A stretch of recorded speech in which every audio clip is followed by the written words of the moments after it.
बिस्मिल्लाहिर्रहमानिर्रहीम अस्सलाम वालेकुम। Welcome to pass MDCAT preparations Bilal Hasan YouTube channel. इस लेक्चर के अंदर आप लोगों को मैं आपके एमडी कैट 2025 के केमिस्ट्री सब्जेक्ट के ऑर्गेनिक पोर्शन को कंप्लीट डिस्कस करूंगा। इस एक लेक्चर के अंदर जो हमारा वन शॉट है फॉर योर ऑर्गेनिक केमिस्ट्री, इसमें मैं ऑर्गेनिक केमिस्ट्री के तमाम कॉन्सेप्ट्स को डिटेल में पढ़ाऊंगा आप लोगों को। अगर इस लेक्चर को आप शुरू से लेकर एंड तक देख लेते हैं तो आप लोगों की ऑर्गेनिक केमिस्ट्री का एक एमसीक्यूज भी इंशाल्लाह गलत नहीं होगा। याद रहे, इससे पहले पूरी केमिस्ट्री की एंड गेम आप लोगों के लिए अपलोड कर चुके हुए हैं। उस एंड गेम के अंदर आप लोगों को एमसीक्यूज जो करवाए गए वो पार्ट 1 की बुक में से भी करवाए गए, पार्ट 2 की बुक में से भी करवाए गए, और मोर देन 1000 एमसीक्यूज आप लोगों को करवाए गए। 1000 प्लस एमसीक्यूज आप लोगों को उस एक एंड गेम में करवाए गए। तो अभी जो हमारा लेक्चर होने जा रहा है ये आप लोगों का कॉन्सेप्ट बेस होगा। ये लेक्चर आप लोगों का होने जा रहा है। और अगर आप लोग प्रैक्टिस भी करना चाहते हो एमसीक्यूज कैसे आप लोगों के प्रीवियस ईयर्स के अंदर एमडी कैट में पूछे गए, तो उसके लिए आप लोग यूट्यूब पे टाइप करो केमिस्ट्री एंड गेम। आप लोगों को केमिस्ट्री एंड गेम टाइप करोगे तो आपको नजर आ जाएगा लेक्चर, या आप लिखो chemistry M and game by pass MDCAT preparations, तो भी आप लोगों को ये लेक्चर मिल जाएगा। तो लाजमी तौर पे आई विल सजेस्ट कि आप उस एंड गेम को लाजमी देखो, लाजमी सुनो, उसके सारे एमसीक्यूज करो। काफी रिपीट भी आप लोगों के इंशाल्लाह होंगे क्योंकि वो पास्ट पेपर के और पास्ट पेपर के एमसीक्यूज रिपीट होते हैं। अभी हम स्टार्ट करते हैं अपने इस लेक्चर को। I am your chemistry teacher Taimur. Let's have a start. इसको डिटेल के अंदर हम करेंगे और जो न्यू सिलेबस है उसके अकॉर्डिंगली हम तमाम चीज़ों को इंशाल्लाह ताला करेंगे। अच्छा जी, यहाँ पे आप लोगों के लिए एक चीज़ है कि आप लोग अगर एमडी कैट की प्रिपरेशंस कर रहे हैं पास एमडी कैट प्रिपरेशन से, पास एजुकेशन सिस्टम के यूट्यूब चैनल से, तो आप लोग अपने मार्क्स को इस नंबर पे शेयर कीजिएगा। आप लोगों ने अपने रिजल्ट्स को इस नंबर पे शेयर करना है। और आप लोगों को हम सक्सेस स्टोरीज में इंशाल्लाह ऐड करेंगे। लाजमी तौर पे आप लोगों ने टारगेट सेट करना है कि आप लोगों ने मैक्सिमम मार्क्स लेने की कोशिश करनी है ताकि आप लोगों का डिजायर्ड मेडिकल यूनिवर्सिटी के अंदर एडमिशन हो। और इंशाल्लाह ताला you will be a future doctor इंशाल्लाह। अपने मार्क्स को इस नंबर पे शेयर करने हैं। अलोंग दैट अगर आप नस्ट की तैयारी कर रहे हो, एनटीएस की तैयारी कर रहे हो, साथ में बैकअप ऑप्शंस भी बनाना चाहते हो, स्प्रिंग में एडमिशन लेना चाहते हो किसी इंजीनियरिंग कंप्यूटिंग फील्ड में, तो भी हमारे बैचेस को ज्वाइन कर सकते हो। ऑनलाइन हमारे बैचेस जस्ट 7000 के अंदर आप लोग एनरोलमेंट ले सकते हो। ये 7000 वन टाइम पे करना पड़ता है, पूरे एक साल की फी होती है। वन टाइम आप लोग 7000 पे करते हो, आप हमारे बैचेस में आ जाते हो, तो आप पाकिस्तान की तमाम यूनिवर्सिटीज़ के एंट्री टेस्ट की तैयारी कर सकोगे। तमाम practice material, lecture notes, each and everything आपको प्रोवाइड की जाती है, जिसमें पहले आपको लाइव क्लासेस के अंदर, और हमारी ये डेली लाइव क्लासेस होती हैं, उन डेली लाइव क्लासेस के अंदर आपका पहले पूरा सिलेबस खत्म किया जाता है सारे सब्जेक्ट का। उसके बाद रिविजन्स होती हैं, उसके बाद एंड गेम्स होती हैं, उसके बाद आप लोगों के टेस्ट सेशंस होते हैं। तो ये तमाम फीचर्स आप लोगों को 7000 में मिलेंगे। कोई भी ऐसा फीचर जो आपको किसी इदारे में दिया जा रहा है हमें बताओ, हम आपको इसी फी में प्रोवाइड करेंगे। So let's have a start. आप लोगों को मैं स्टार्ट करवाता हूँ चैप्टर नंबर 7 से। As you know chapter number 7 to 14 आप लोगों के पास ऑर्गेनिक केमिस्ट्री का पोर्शन है। सबसे पहले हमारे पास स्टार्ट होता है introduction and classification of compound से। पहला हमारे पास है क्लासिफिकेशन बाय ओरिजिन। अगर हम बात करें तो एक हमारे पास होते हैं ऑर्गेनिक कंपाउंड, एक होते हैं इनऑर्गेनिक कंपाउंड। तो ये समझा जाता था ऑर्गेनिक कंपाउंड ऐसे होंगे जो लिविंग थिंग्स से ऑब्टेन किए जाते हैं। अब लिविंग थिंग्स लाइक प्लांट से और एनिमल से। इनऑर्गेनिक कौन से होते हैं? जिनको मिनरल सोर्सेज से, यानी इनऑर्गेनिक से, जो इनको हम इनऑर्गेनिक कहते हैं, यानी नॉन लिविंग थिंग से ऑब्टेन किए जाते हैं। अब स्टार्टिंग में ये भी समझा जाता था कि ऑर्गेनिक कंपाउंड को सिर्फ और सिर्फ सिंथेसाइज कर सकते हैं ऑर्गेनिक सिंथेसिस से ही, ऑर्गेनिक कंपाउंड को लिविंग से ही कर सकते हैं और इनऑर्गेनिक को नॉन लिविंग से। अब फर्स्ट टाइम ये जो कॉन्सेप्ट बनाया गया that is vital force theory, कि सिर्फ और सिर्फ जैकब बर्जेलियस ने बताया सिर्फ और सिर्फ ऑर्गेनिक कंपाउंड को हम किधर से सिंथेसाइज कर सकते हैं? सिर्फ और सिर्फ लिविंग थिंग से कर सकते हैं। अब वो लिविंग थिंग से ही ऑर्गेनिक कंपाउंड को क्यों सिंथेसाइज किया जा सकता है? वाइटल फोर्स थ्योरी में जैकब बर्जीलियस ने ये बोला कि जो लिविंग थिंग है उनमें एक यूनिक टाइप ऑफ फोर्स होती है, उनमें एक वाइटल फोर्स होती है जो कि लिविंग थिंग्स के अंदर ही पाई जाती है, इसलिए लिविंग थिंग्स ही ऑर्गेनिक कंपाउंड बनाने के लिए यूज किए जाते हैं। लेकिन बाद में एक साइंटिस्ट आया था, फ्रेडरिक वुलर। अब फ्रेडरिक वुलर ने क्या किया था? उसने एक ऑर्गेनिक कंपाउंड लिया और उससे इनऑर्गेनिक कंपाउंड, एक ऑर्गेनिक कंपाउंड यूरिया को इनऑर्गेनिक कंपाउंड से बना दिया। अब हुआ क्या था कि हमने ये सोचा हुआ था कि लिविंग थिंग से ही ऑर्गेनिक कंपाउंड बनते हैं। अब उसने क्या लिया, एक नॉन लिविंग ऑब्जेक्ट लिया और उससे ऑर्गेनिक कंपाउंड बना दिया, तो vital force theory basically reject हो गई थी। तो ये आपसे पूछा जा सकता है एमसीक्यूज में, एमडी कैट में, कि वाइटल फोर्स थ्योरी किसने रिजेक्ट की थी? डब्ल्यू वुलर ने की थी। और कैसे की थी? He synthesised urea NH2 twice CO, और किधर से किया था? अमोनियम सायानेट, जो कि इनऑर्गेनिक इन नेचर होता है। Got it? उसके बाद अगर हम क्लासिफिकेशन की बात करें तो हमारे पास सबसे पहले दो मेन ऑर्गेनिक कंपाउंड के ब्रांचेस हैं, दो मेन टाइप्स हैं। एक होता है साइक्लिक और एक होता है ए साइक्लिक। जब भी वर्ड ए स्टार्ट में लगा दिया जाए तो इसका मतलब होता है नॉट। जैसे एटम ए और टॉमी से मिलकर बना है, ए का मतलब no tomy mean to cut, not to cut, जिसको कट नहीं किया जा सकता। साइक्लिक जो साइकिल की तरह का होगा, ए साइक्लिक नॉट साइकिल, जो साइकिल नहीं होगा तो फिर क्या होगी? स्ट्रेट चेन होगी, ब्रांच चेन होगी। तो याद रखो, एक ए साइक्लिक होता है, ए साइक्लिक मतलब साइक्लिक नहीं होगा, वो फिर क्या होगा? ओपन चेन होगा। और इनका दूसरा नाम होता है एलिफेटिक।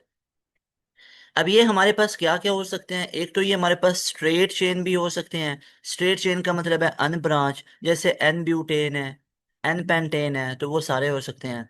ब्रांच चेन में क्या होगा? जैसे आइसोलेटेड ब्यूटेन है, एक ब्रांच लगी हुई है, एक से ज्यादा लगी हुई, जैसे नियोपेंटेन होता है, जैसे नियोपेंटेन है। अब नियोपेंटेन में एक से ज्यादा ब्रांचेस हैं, तो ये क्या हो जाता है? ये भी हमारे पास ब्रांच चेन होता है। एक हमारे पास होता है साइक्लिक और क्लोज चेन ऑर्गेनिक कंपाउंड। अब साइक्लिक क्लोज चेन कौन से होते हैं? साइक्लिक भी हैं और क्लोज्ड भी हैं। तो सोचो, अब जो साइकिल है, या तो ये हो सकता है वो सेम टाइप ऑफ एटम से मिलकर बना हुआ है, या ऐसा भी हो सकता है साइकिल हमारा डिफरेंट टाइप ऑफ एटम से मिलकर बना हुआ है। अगर जो सेम टाइप ऑफ एटम से मिलकर साइकिल बना होगा तो इसको होमोसाइक्लिक बोलेंगे या कार्बोसाइक्लिक। जैसे हमारे पास बेंजीन रिंग होता है, और alicyclic rings that resembles aliphatic compound, they can be saturated cycloalkanes और अनसैचुरेटेड, जैसे साइक्लोअल्कीन, साइक्लो अल्काडाइन। एक एरोमेटिक कंपाउंड होते हैं जिनको बेंजीनोइड बोला जाता है। बहुत इंपॉर्टेंट है, ये सारी इंफॉर्मेशन को नोट करते जाओ। ये सारे लेक्चर नोट्स चाहिए तो आप लोग हमारे व्हाट्सएप चैनल में कमेंट सेक्शन में आप लोगों को एक पिन हुआ हुआ कमेंट नजर आएगा, उसमें चले जाओ। आप लोगों को एक व्हाट्सएप चैनल का लिंक मिलेगा पास एजुकेशन सिस्टम का, उसको जाके फॉलो कर लें तो आप लोगों को उसमें ये तमाम लेक्चर नोट्स प्रोवाइडेड मिल जाएंगे इंशाल्लाह, आपको उधर प्रोवाइडेड होंगे। आगे है एरोमेटिक कंपाउंड कौन से होते हैं? Compound that contain at least one benzene ring, जिनमें एक बेंजीन रिंग होती है उनको हम एरोमेटिक कंपाउंड कहते हैं। एरोमेटिक बेसिकली एरोमा से मिलकर निकला होता है, एरोमा से निकला होता है, जिसका मतलब फ्रेग्रेंस होती है। दे टिपिकली फॉलो हुकेल्स रूल, यानी कंटेन 4n+2 पाई इलेक्ट्रॉन। यानी अगर पाई इलेक्ट्रॉन निकालना है तो वो 4n+2 फॉर्मूला से कर सकते हो, जैसे बेंजीन, टॉलीन और नेफ्थलीन होते हैं। उसके बाद अगर ये रिंग डिफरेंट एटम से मिलकर बनी हो तो हेट्रोसाइक्लिक। यहाँ से एमडी कैट में आप लोगों के क्वेश्चन आने के बड़े चांसेस होते हैं। हेट्रोसाइक्लिक में क्या होगा? जैसे नाइट्रोजन, ऑक्सीजन, सल्फर मौजूद है, जैसे पिरिडीन में नाइट्रोजन है, फिर थायोफीन है, फिर पिरोल है हमारे पास। तो ये सारे के सारे हमारे पास हेट्रोसाइक्लिक कंपाउंड्स हैं। उसके बाद हमारे पास एक टॉपिक आ जाता है फंक्शनल ग्रुप का। अब देखो, अगर मैं आप लोगों को एक कंपाउंड बना के देता हूं कि कार्बन कार्बन के बीच में सिंगल बॉन्ड है, तो आप लोग फौरन से इसको जज करोगे दैट वन इज अल्केन, ये एक अल्केन है। अब आपको अल्केन का कैसे पता चला? Just because of single bond. तो सिंगल बॉन्ड ने क्या आपको अल्केन के बारे में बताया? मजीद आपको पता चला अल्केन्स को पैराफिन्स बोलेंगे। पैराफिन्स का मतलब होता है लीस्ट रिएक्टिव, इनकी रिएक्टिविटी बड़ी लो होगी। तो ये सारे फीचर आपको एक सिंगल बॉन्ड ने बताए। तो क्या मैं कह सकता हूँ सिंगल बॉन्ड एक फंक्शनल ग्रुप है? और फंक्शनल ग्रुप एक ऐसी चीज को कहते हैं जो उस ऑर्गेनिक कंपाउंड की प्रॉपर्टीज को बता रहा होता है। तो इस पूरे ऑर्गेनिक कंपाउंड की प्रॉपर्टीज को किसने बताया? इस सिंगल बॉन्ड ने। अगर यहाँ पे मान लो मैं डबल बॉन्ड लगाता हूँ, अगर मान लो यहाँ पे ROH लगाता हूँ, तो आपको पता चलेगा ये एक अल्कोहल है, OH से पता चला। अगर ये अल्कोहल है तो ये लीस्ट एसिडिक होगा। अल्कोहल की ऑक्सीडेशन करवाओगे, एल्डिहाइड भी बनता है, कीटोन भी बनता है। अब आपको सारी इसकी प्रॉपर्टीज पता चल रही हैं just because of this O H group and this is called functional group. तो फंक्शनल ग्रुप क्या हो सकता है? क्या सिंगल बॉन्ड हो सकता है? बिल्कुल, डबल बॉन्ड, ट्रिपल बॉन्ड, या एटम या ग्रुप ऑफ एटम। इससे होता क्या? हुज प्रेजेंस इम्पार्ट, इसकी मौजूदगी, किसकी मौजूदगी? सिंगल बॉन्ड की, डबल बॉन्ड की, ट्रिपल बॉन्ड की, एटम की, ग्रुप ऑफ एटम की। इनकी मौजूदगी क्या करेगी? Give specific property to the organic compound. जैसे ओ एच ने किसको स्पेसिफिक प्रॉपर्टी दी? एल्कोहल को। सिंगल बॉन्ड ने किसको स्पेसिफाई किया? अल्केन को। ट्रिपल बॉन्ड ने अल्काइन को, डबल बॉन्ड ने अल्कीन को, आर ओ आर ने ईथर को। इसी तरह R C double bond O R किसको किया? कीटोन को किया। कार्बोनिल ग्रुप, दोनों साइड पे अल्काइल ग्रुप लगा हुआ है। तो याद रखना है। अब हमारे पास नेक्स्ट आ जाते हैं कुछ कॉमन फंक्शनल ग्रुप्स हैं, आप लोगों के लिए जानना बड़े जरूरी हैं। अल्कोहल का ओ एच होता है। ईथर में ओ होता है, साइड पे आर आर या सी सी लगा होता है, जैसे डाई मिथाइल ईथर है। अमाइन में नाइट्रोजन होता है, जैसे प्राइमरी इसको हम NH2 लिखते हैं। थायोल में, जिसको हम SH के साथ शो करते हैं। Aldehyde as you know, C double bond O और एक साइड पे H फिक्स होता है। और दूसरी साइड पे भी एच हो सकता है, सिर्फ एक केस में, जब ये मेथानल होगा यानी फॉर्मेल्डिहाइड होगा। Got it. उसके बाद कीटोन है तो दोनों साइड पे आर आर फिक्स हुआ होगा, ये भी कार्बोनिल होता है। एल्डिहाइड भी कार्बोनिल ग्रुप होता है, लेकिन वो फॉर्माइल ग्रुप होता है क्योंकि एच होता है एक साइड पे।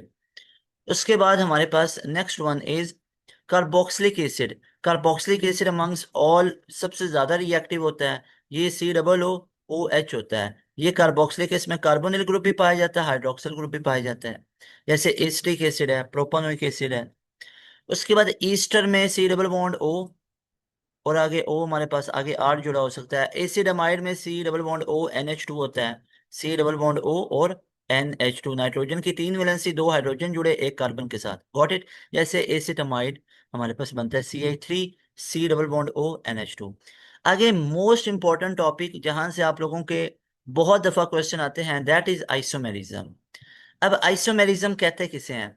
आइसोमेरिज्म कहते हैं ऐसा फिनोमिना जिसमें कंपाउंड्स के मॉलिक्यूलर फॉर्मूलाज सेम होते हैं, लेकिन उनके स्ट्रक्चर्स डिफरेंट होते हैं। इस पूरे फिनोमिना को क्या बोला जाता है? आइसोमेरिज्म।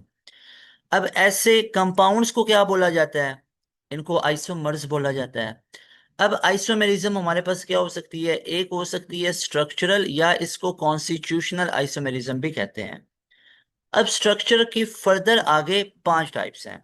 एक है चेन या स्केलेटन या न्यूक्लियस आइसोमेरिज्म। इसका न्यूक्लियस आइसोमेरिज्म भी इसको बोला जाता है, ये भी याद रख लो। ठीक है। चेन आइसोमेरिज्म, स्केलेटन और न्यूक्लियस आइसोमेरिज्म। अब चेन, स्केलेटन या न्यूक्लियस आइसोमेरिज्म बेसिकली क्या होता है? जब different nature of carbon chain आ जाए। कार्बन की चेन कैसे डिफरेंट होगी? या तो कार्बन ऐसे स्ट्रेट लाइन में है, या तीन स्ट्रेट में एक ब्रांच है, तो कार्बन की चेन डिफरेंट नेचर की है ना। इसकी नेचर स्ट्रेट है, इसकी नेचर ब्रांच है। तो अगर नेचर चेंज हो तो इसको क्या बोलते हैं? चेन, स्केलेटन या न्यूक्लियस आइसोमेरिज्म। और इसमें फंक्शनल ग्रुप सेम होता है। पोजीशन आइसोमेरिज्म में पोजीशन डिफरेंट होगी। क्या कार्बन की पोजीशन चेंज करने से कोई फर्क पड़ता है? नो, ये तो सारी कार्बन है। तो किसकी पोजीशन चेंज होगी? फंक्शनल ग्रुप की पोजीशन चेंज होती है। जैसे वन ब्यूटीन में second group double bond first पे लगा हुआ है, और टू ब्यूटीन के अंदर डबल बॉन्ड सेकंड पोजीशन पे लगा हुआ है, तो क्या फंक्शनल ग्रुप की पोजीशन चेंज है? ब्यूटीन में डबल बॉन्ड होता है ना फंक्शनल ग्रुप, तो double bond is a functional group. तो पहले ये डबल बॉन्ड किस पे लगा हुआ है? वन पोजीशन पे। फिर किस पे लगा हुआ है? टू पोजीशन पे। तो फंक्शनल ग्रुप की अगर हम पोजीशन को चेंज करें तो ये बनता है पोजिशनल आइसोमेरिज्म। उसके बाद है फंक्शनल ग्रुप आइसोमेरिज्म। अब क्या चीज डिफरेंट होगी? फंक्शनल ग्रुप भी डिफरेंट होगा। जैसे एक है प्रोपानल जो कि एल्डिहाइड है, और एक है प्रोपानोन जो कि कीटोन है, लेकिन दोनों के मॉलिक्यूलर फार्मूलाज सेम होते हैं। Got it. उसके बाद हमारे पास नेक्स्ट क्वेश्चन है मेटामेरिज्म का। नेक्स्ट टॉपिक है मेटामेरिज्म का। मेटामेरिज्म कहते हैं अगर एक साइड पे यहाँ पे डबल बॉन्ड है, और इधर कार्बन ज्यादा है, और इधर डबल बॉन्ड है इन दोनों के बीच में, और एक ये सिनेरियो है हमारे पास। तो यहाँ पे आप लोग चेक कर सकते हो कि अगर हम इस पूरे कंपाउंड की बात करें तो आपको पता चला कि डबल बॉन्ड के इधर एक कार्बन है और इधर तीन कार्बन है। डबल बॉन्ड के इधर दो कार्बन है, इधर दो कार्बन है। क्या इन दोनों के अंदर C4 है, 4 कार्बन है? बिल्कुल है। मॉलिक्यूलर फार्मूला तो सेम डिफाइन होगा, आगे हाइड्रोजन वगैरह और जो भी ग्रुप लगेगा वो तो सेम डिफाइन होगा। इनके वैलेंसीज को सेटिस्फाई करने के लिए, इनके वैलेंसीज को सेटिस्फाई करने के लिए मॉलिक्यूलर फार्मूला तो सेम बनेगा। But unequal distribution of carbon atom है। इधर डबल बॉन्ड के एक तरफ एक कार्बन, इधर डबल बॉन्ड की दूसरी तरफ 3 कार्बन, इधर डबल बॉन्ड के इधर भी दो, इधर भी दो। तो क्या दोनों में कार्बन 4 ही हैं? 4 ही हैं, लेकिन अनइक्वल डिस्ट्रीब्यूशन है दोनों तरफ। इस ए वाले केस में भी और बी वाले केस में भी कार्बन की अनइक्वल डिस्ट्रीब्यूशन है। तो इस तरह के आइसोमेरिज्म को क्या बोलते हैं? मेटामेरिज्म। और ये दोनों एक दूसरे के क्या होंगे? मेटामर्स होंगे। These are metamers. अब पेपर में ऐसे सिनेरियोज आपको दिए जाएंगे एमडी कैट में। मेरा आप लोगों को टारगेट ये है कि आपको इतने कॉन्सेप्ट दूं कि पेपर में कोई एमसीक्यूज आए आपको फील हो जाए, समझ में आ जाए कि अच्छा ये तो मेटामेरिज्म बन रही है, ये मेटामर्स बन रहा है, क्योंकि फंक्शनल ग्रुप के दोनों तरफ कार्बन की अनइक्वल डिस्ट्रीब्यूशन है। जैसे डाईथाइल ईथर है, N methyl N propyl ether है, दोनों तरफ कार्बन की अनइक्वल डिस्ट्रीब्यूशन है। उसके बाद 5वें नंबर पे जो स्ट्रक्चरल आइसोमेरिज्म की टाइप है, दैट इज प्रोटोट्रोपी। अब प्रोटोट्रोपी को टोटोमेरिज्म भी बोलते हैं। Arises due to shifting of protein a proton. अब प्रोटोन की शिफ्टिंग हो रही होती है। मिसाल के तौर पे अगर हमारे पास कोई ऐसे ग्रुप जुड़ा हुआ है, अब इस ग्रुप में अगर NH3 है और NH2 है और एक COOH है, तो इधर से H निकल के इसकी तरफ आ जाता है, तो प्रोटोन चला जाता है। जब प्रोटोन चला जाता है, इधर पॉजिटिव आ जाता है, इधर नेगेटिव आ जाता है। तो ओवरऑल ओवरऑल मॉलिक्यूल के अंदर number of carbon atom, number of hydrogen, number of nitrogen तो सेम रहेंगे, क्योंकि विद इन ना मॉलिक्यूल ही शिफ्टिंग हो रही है। तो अब एक ये मॉलिक्यूल होगा और एक वो दूसरा होगा जिसमें शिफ्टिंग हुई पड़ी होगी। तो क्या दोनों में कोई डिफरेंस आया? नहीं। ओवरऑल तो मॉलिक्यूलर फॉर्मूला सेम होगा।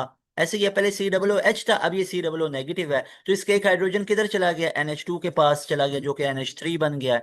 तो ओवरऑल मॉलिक्यूलर फॉर्मूला तो सेम रहेगा, लेकिन स्ट्रक्चर डिफरेंट है। तो इनको बोलेंगे टोटोमर्स या प्रोटोटोपर्स या प्रोटोट्रोपिस फिनोमिना को बोलेंगे। और इस पूरे जो कंपाउंड है इनको बोलेंगे टोटोमर्स, और इस फिनोमिना को बोलेंगे टोटोमेरिज्म। Got it? उसके बाद हमारे पास है स्टीरियो आइसोमेरिज्म। अब स्टीरियो आइसोमेरिज्म क्या होता है? Isomers have the same molecular formula and same connectivity, but a different special arrangement of atom groups.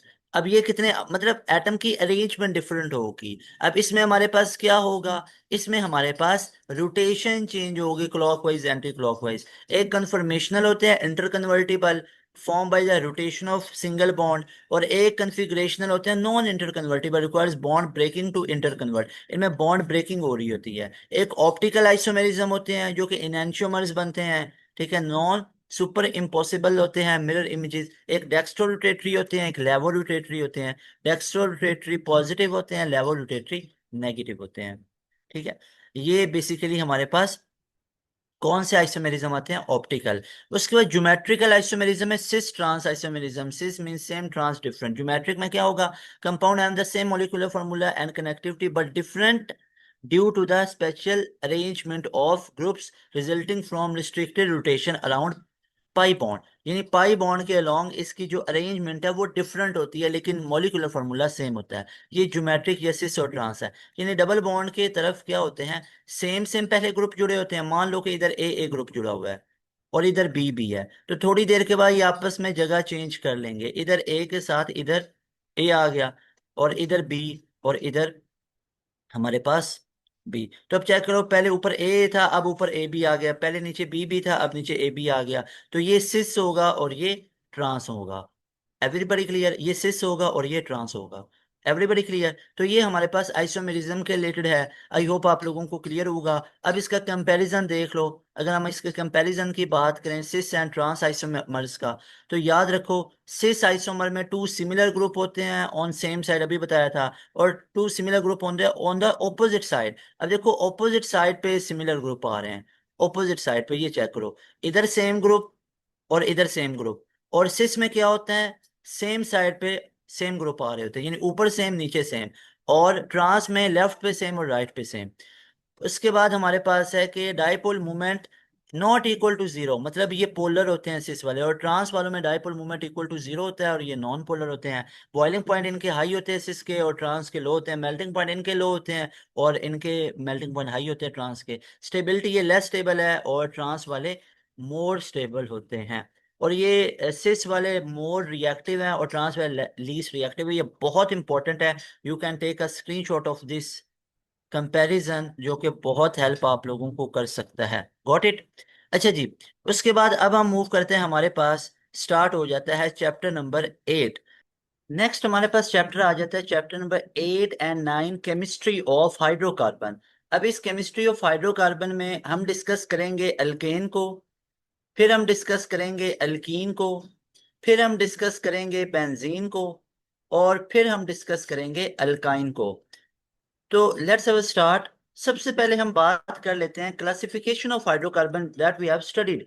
एक होते हैं ओपन चेन, जिनको ए साइक्लिक, ए साइक्लिक मतलब ये साइक्लिक नहीं होंगे, एलिफेटिक भी कहते हैं। एक होते हैं क्लोज चेन, जिनको साइक्लिक बोलते हैं। ओपन चेन में अल्केन आ जाते हैं, जैसे इथेन एन पेंटेन वगैरह। अल्कीन है जैसे ये है, और अल्काइन वगैरह। और क्लोज चेन में क्या होते हैं? एली साइक्लिक, ए साइक्लिक नहीं, ए साइक्लिक होंगे ओपन चेन वाले। और एक एरोमेटिक बेंजीन रिंग, जैसे साइक्लो अल्केन है, इनको alicyclic. Cycloalkane, cycloalkene, cycloalkadiene, वो सारे क्या होते हैं? क्लोज चेन होते हैं, और एरोमेटिक जिनमें बेंजीन रिंग होती है। उसके बाद आयुपैक, इनका नोमेनक्लेचर, इसके कुछ स्टेप्स देख लेते हैं। सबसे पहले तो लॉन्गेस्ट चेन को सिलेक्ट किया जाता है कार्बन एटम की, पेरेंट चेन कहते हैं इसको। ठीक है, सिलेक्ट किया लॉन्गेस्ट चेन को, जो कि पेरेंट हमारे पास चेन होती है। उसके बाद आप लोगों ने number of chain from 1 and 2 ensure करना होता है कि अल्केन में हमारे पास substitution get the lowest possible number. यानी अगर आपके पास यहाँ पे एक सब्स्टिट्यूशन जुड़ी हुई है फॉर एग्जांपल, तो आपने किधर से नंबर देना है? जहां पे सब्स्टिट्यूशन जुड़ी होगी। Got it? उसके बाद अल्कीन में भी जहां पे डबल बॉन्ड करीब होगा, जैसे यहाँ पे हमारे पास, आप मुझे बताएं शाबाश, नंबर कहाँ से देंगे? इधर से 1 2 3 4 5 6, ऊपर इनके नंबर लिखने होते हैं। ठीक है। उसके बाद prefixes for the same substituent repeated use di tri tetra. जैसे दो ब्रोमीन है तो डाई ब्रोमो, तीन हाइड्रोक्सिल है तो थ्री हाइड्रोक्सी, तो इस तरह का है। ट्राई हाइड्रोक्सी हो जाएगा, थ्री हाइड्रोक्सी नहीं, ट्राई हाइड्रोक्सी होगा। थ्री हाइड्रोक्सी का मतलब है थर्ड पोजीशन पे हाइड्रोक्सिल है।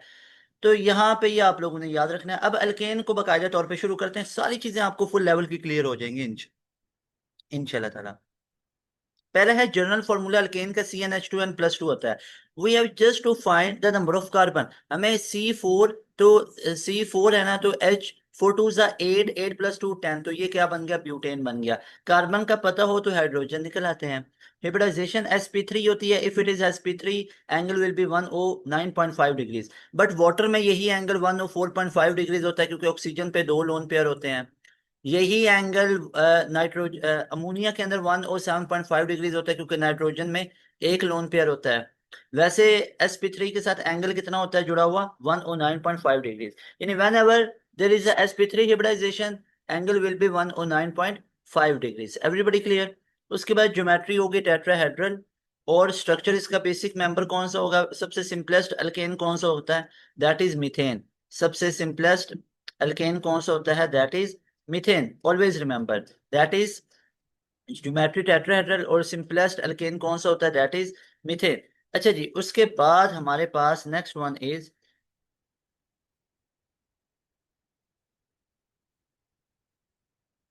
नेक्स्ट वन हमारे पास आ जाता है अल्केन में हेलोजिनेशन। अब हर एक हाइड्रोकार्बन का एक स्पेशल फीचर होता है। तो ये स्पेशल फीचर अल्केन के अंदर क्या होगा? Free radical substitution.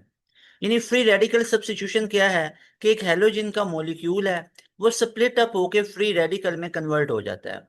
अब यही फ्री रेडिकल मीथेन के ऊपर रिएक्ट करेगा और इसके साथ सब्स्टिट्यूट हो जाएगा। ऐसे ही है, इसके साथ सब्स्टिट्यूट हो जाएगा, और यहां से जो हाइड्रोजन निकला है वो इसके साथ मिलके क्या बना देगा? HCl बना देगा। तो ये फ्री रेडिकल कॉन्सेप्ट अल्केन के अंदर बहुत इंपॉर्टेंट है। उसके बाद रिएक्टिविटी के ट्रेंड को देखते हैं। रिएक्टिविटी ऑफ हेलोजेंस क्या होती है? फ्लोरीन ज्यादा, उसके बाद क्लोरीन की रिएक्टिविटी है, फिर ब्रोमीन Br2, फिर iodine. Decreasing electronegativity, increasing the bond energy. ठीक है, ये इसकी रीजन होती है डाउन द ग्रुप। ऊपर से नीचे आते हुए हमारे पास इलेक्ट्रोनेगेटिविटी कम होती है, लेकिन बॉन्ड एनर्जी ज्यादा। Reactivity order of hydrogen atom in RH, तो टर्शरी वाले ज्यादा होंगे रिएक्टिव, फिर सेकेंडरी वाले, फिर प्राइमरी वाले, और फिर मीथेन सबसे लोएस्ट मेंबर, सबसे कम रिएक्टिव होगा। सबसे ज्यादा टर्शरी वाले होंगे जिनमें नंबर ऑफ हाइड्रोजन जितने ज्यादा, यानी ऐसा अल्केन जिसमें नंबर ऑफ हाइड्रोजन जितने ज्यादा होंगे उतना ज्यादा वो रिएक्टिव होगा। उसके बाद है मैकेनिज्म, फ्री रेडिकल मैकेनिज्म क्या होगा। अब इसके अंदर आपको पता है दो तीन स्टेप्स हैं। तीन स्टेप में पहला स्टेप है इनिशिएशन। इनिशिएशन में क्या होगा कि हेलोजन का जो क्लीवेज है वो बनता है हमारे पास, यानी हेलोजेंस Cl2 किस में ब्रेक डाउन हो जाता है, Cl plus Cl free radical में। दूसरा होता है प्रोपागेशन, और ये एक्सोथर्मिक होता है। It's been in your MD CAT many time के प्रोपागेशन क्या होगा, एक्सोथर्मिक रिएक्शन होगा। अब जैसे ये CH4 है, इस पे ये फ्री रेडिकल ने एक्ट किया तो ये CH3 फ्री रेडिकल HCl बना। और अब दूसरा जो फ्री रेडिकल है वो इसके साथ जुड़ के क्या बना देगा, CH3Cl बना देगा। यानी वन स्टेप के अंदर ये रिएक्शन कैसे होगा कि अगर CH4 मीथेन है, इसके ऊपर Cl रिएक्ट करेगा, एक Cl इसके साथ जुड़ जाएगा CH3Cl, और दूसरा जो एक H इधर से निकला वो Cl को मिला के HCl बना देगा, and they will get stability. उसके बाद टर्मिनेशन में क्या होगा, ये वाला स्टेप कि ये दो फ्री रेडिकल है ये आपस में मिलके क्लोरीन का मॉलिक्यूल बनाते हैं, और जो वो क्लोरीन मॉलिक्यूल टूट के फ्री रेडिकल बनाता है वो CH4 के साथ जुड़ के CH3Cl बना देता है। उसके बाद हमारे पास आयोडीनेशन आ जाता है। The reaction of alkane with iodine, ये स्लो और रिवर्सिबल होता है। ये डायरेक्ट पेपर में पूछा जाता है कि आयोडीन के साथ रिएक्शन जो अल्केन का होगा that will be slow and reversible because of by product hydrogen iodide. ये पावरफुल रिड्यूसिंग एजेंट है, याद रख लो। जो नॉन नॉन मेटल्स होती हैं, नॉन मेटल्स क्या होती हैं, ये हमारे पास ऑक्सीडाइजिंग एजेंट होती हैं। ऑक्सीडाइजिंग एजेंट होती है और खुद इनकी रिडक्शन हो रही होती है। लेकिन नॉन मेटल के साथ हाइड्रोजन जुड़ जाए, Hi जुड़ जाए, तो अब ये स्ट्रॉन्ग ऑक्सीडाइजिंग एजेंट नहीं बनेंगे बल्कि क्या बनेंगे, पावरफुल रिड्यूसिंग एजेंट बन जाएंगे, और खुद इनकी क्या होगी, ऑक्सीडेशन होगी। और इनकी रिजेम्बलेंस किसके साथ होती है, मेटल के साथ, क्योंकि मेटल भी पावरफुल रिड्यूसिंग एजेंट होती हैं और खुद इनकी ऑक्सीडेशन हो रही होती है। ये सारी चीजों को आप लोगों ने याद रखना है। उसके बाद हमारे पास आ जाते हैं एल्कीन्स।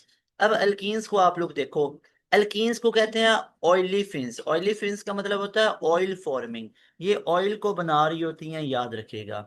अब सबसे पहले हमारे पास इनका जनरल फॉर्मूला CnH2n है। जैसे C7 है तो H14, तो ये हमारे पास क्या बन जाएगा, दैट विल बी हेप्टीन। तरह पेंटीन, हेप्टीन, हेक्सीन, ऑक्टीन, ये सारे बन सकते हैं। Hybridisation will be sp2 hybridisation, और कार्बन कार्बन में डबल बॉन्ड होगा। उसके बाद ज्योमेट्री ट्राइगोनल प्लेनर होगी और बॉन्ड एंगल 120 डिग्रीज का होगा। सिंपलेस्ट जो अल्कीन होगी that will B ethene. Ethene क्या होगा, H2C डबल बॉन्ड CH2। ये सबसे सिंपलेस्ट अल्कीन हमारे पास होती है जो कि इथीन है। अब अल्कीन के अंदर मीथीन क्यों नहीं होता, क्योंकि मीथेन के अंदर क्या होता है, मीथेन के अंदर वन कार्बन है, तो मीथीन नहीं बन सकेगा। क्यों नहीं बन सकेगा, क्योंकि डबल बॉन्ड होता है अल्कीन के अंदर, उसके लिए दो कार्बन चाहिए, तो दो कार्बन वाली तो इथेन से स्टार्ट होती है, यानी इथीन बन सकता है, मीथीन नहीं बन सकता। तो actually methene and methyne are not possible. उसके बाद डबल बॉन्ड इसके अंदर होता है, आपको पता है every first bond is sigma bond and every single bond is sigma bond, और ये जो दूसरा बॉन्ड होता है दैट इज पाई बॉन्ड। ये हमारे पास पाई बॉन्ड होता है, इसको आप लोगों ने याद रखना है। उसके बाद रिएक्टिविटी की बात की जाए तो अल्कीन्स आर हाईली रिएक्टिव, क्योंकि उनके अंदर वीक पाई बॉन्ड होता है। तो याद रख लो, अल्कीन के अंदर भी पाई बॉन्ड है, अल्काइन के अंदर भी पाई बॉन्ड है, लेकिन अल्कीन का pi bond the way very weak, तो इसलिए ये ज्यादा रिएक्टिव होता है। यानी alkyne reactivity is much more than alkyne, alkyne से भी ज्यादा रिएक्टिविटी होती है। उसके बाद हमारे पास अल्केन आते हैं। अच्छा जी, उसके बाद है alkene act as a nucleophile because of the pi electrons. ये बहुत इंपॉर्टेंट लाइन है कि एल्कीन किसकी तरह एक्ट करते हैं, न्यूक्लियोफाइल की तरह। यानी ये किस पे अटैक करते हैं, इलेक्ट्रोफाइल, इलेक्ट्रोफिलिक कार्बन पे अटैक करेंगे। न्यूक्लियोफाइल न्यूक्लियस लगेंगे, इटसेल्फ नेगेटिव चार्ज होगा। क्यों, क्योंकि इनके पास पाई इलेक्ट्रॉन्स होते हैं। They undergo electrophilic addition reaction where electrophile E positive is added in the first lower step. बहुत इंपॉर्टेंट लाइंस हैं कि एल्कीन कौन से रिएक्शन देंगे, इलेक्ट्रोफिलिक एडिशन रिएक्शन देंगे, याद रख लो। जैसे यहाँ पे ये पूरा रिएक्शन का मैकेनिज्म आप लोग देख सकते हो कि alkene basically electrophilic addition reaction देंगे और पहला स्टेप ही स्लोएस्ट होगा और यही रेट डिटरमिनिंग स्टेप होगा। Got it? Got it? पहला स्टेप ही स्लोएस्ट होता है और यही रेट डिटरमिनिंग स्टेप होता है। उसके बाद है relative stability of alkene. Alkene क्या स्टेबल होगा? भाई stability increases with the degree of substitution. अगर तो सब्स्टिट्यूशन ज्यादा अटैच है, अगर तो सब्स्टिट्यूशन ज्यादा है तो ज्यादा स्टेबल होगा, अगर कम सब्स्टिट्यूशन है तो कम। तो देखो stability increases with the degree of substitution. जितनी ज्यादा डिग्री ऑफ सब्स्टिट्यूशन होगी स्टेबिलिटी उतना ज्यादा होगी। तो टेट्रा सब्स्टिट्यूटेड एक एल्कीन है जिसमें 4 सब्स्टिट्यूशंस हैं तो वो ज्यादा स्टेबल है। स्टेबिलिटी की बात हो रही है, रिएक्टिविटी की बात नहीं होगी। Tetra substituted will be least reactive and more stable. Try substituted उसके बाद, फिर डाई सब्स्टिट्यूटेड उसके बाद मोनो सब्स्टिट्यूटेड। याद रखो trans alkene are also more stable than cis alkene. बहुत इंपॉर्टेंट लाइन है। देखो ये सारी बातें पढ़ के जाओ, आपकी एज इट इज ये एमडी कैट के अंदर बातें पूछी जाएंगी। ये सारे नोट्स भी आप लोगों को प्रोवाइड किए जाएंगे हमारे व्हाट्सएप चैनल में। इसी वीडियो के नीचे आप कमेंट सेक्शन में जाओगे तो पिन हुआ हुआ एक कमेंट आपको नजर आएगा, उधर जाके ये सारे आप लोगों को नोट्स मिल जाएंगे। उसके बाद है प्रिपरेशन ऑफ एल्कीन। एल्कीन की प्रिपरेशन कैसे हम कर सकते हैं, जो कि बीटा एलिमिनेशन रिएक्शन है। आप एमडी कैट में आपसे पूछा जा सकता है, एमडी कैट 2025 में, कि alkene can be prepared by the reaction beta elimination. कि बीटा एलिमिनेशन रिएक्शन की मदद से हम एल्कीन को प्रिपेयर कर सकते हैं। Alkenes are prepared by the removing 2 groups from adjacent carbon. जैसे हमारे पास अगर क्या है, एक कोई अनसैचुरेटेड कंपाउंड है, उसके अंदर से हम क्या रिमूव करेंगे, 2 ग्रुप्स को रिमूव करेंगे। तो लेकिन अब 2 ग्रुप्स क्यों रिमूव करने, भाई सिंगल बॉन्ड है ना। एक इसका भी ग्रुप रिमूव करेंगे, एक इसका भी ग्रुप रिमूव करेंगे। जब दोनों कार्बन के बॉन्ड टूटेंगे तो आपस में डबल बॉन्ड बनाएंगे, ऑब्वियस सी बात है। मेरी बात समझ में आई? जैसे इथाइल क्लोराइड है, इथाइल क्लोराइड, इससे आगे क्या बन जाता है, इथाइल अल्कोहल बन जाता है। तो ये सारी चीजें इसकी रिएजेंट अल्कोहलिक क्यूएच हम यूज करते हैं। और ऑर्डर ऑफ रिएक्टिविटी क्या होता है वो भी आप लोग देख लो। बीटा एलिमिनेशन में alcoholic Q H as a beta elimination reaction को प्रमोट करने के लिए यूज किया जाता है। यानी जो अल्कोहलिक केओएच हम यूज करते हैं, जो हम अल्कोहलिक केओएच यूज करते हैं, ये बेसिकली हम किसके लिए यूज कर रहे होते हैं, to promote beta elimination reaction. Beta elimination को प्रमोट करने के लिए जितना ज्यादा अल्कोहलिक केओएच है उतना ज्यादा एलिमिनेशन रिएक्शन अच्छे से होंगे।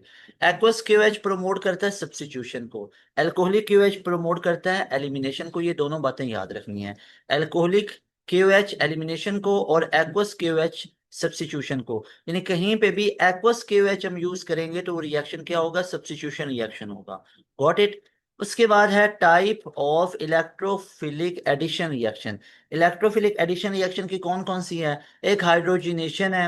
हाइड्रोजिनेशन किसकी मौजूदगी में होगी, निकल कैटलिस्ट होगा 200 टू 300 डिग्री सेंटीग्रेड। प्लाटिनम या प्लाडियम या 25 डिग्री सेंटीग्रेड भी हम यूज कर सकते हैं, डिपेंड करता है। हाइड्रोजन निकल होगा तो 200 टू 300। अगर प्लाडियम होगा तो रूम टेम्परेचर जिसको 298 केल्विन भी लिखा जाता है। Got it? उसके बाद हमारे पास हाइड्रोजिनेशन हो सकती है। हमारे पास कार्बोकेटाइन बनते हैं, मार्कोनिकॉव्स रूल होता है, अल्काइल हैलाइड बनता है। Got it? उसके बाद हाइड्रेशन में हाइड्रोजन ऐड होगी, अल्कोहल बनेगा, ये भी मार्कोनिकॉव्स रूल को फॉलो करता है। अब मार्कोनिकॉव्स रूल देखो, एमडी कैट में कई बार यहाँ से क्वेश्चन आया है, एंड गेम के अंदर भी इसके अंदर से क्वेश्चन आया हुआ है। ये हम कहते हैं कि अगर हमारे पास कोई अनसिमेट्रिकल रिएजेंट है और एक अनसिमेट्रिकल अल्कीन है, फॉर एग्जाम्पल यहाँ पे अगर आप इसकी बात करो तो इसके अब बॉन्ड कितने हैं, इस कार्बन के 2 इधर 2 इधर। अब इसके कार्बन के 2 इधर 1 इधर और यहाँ पे।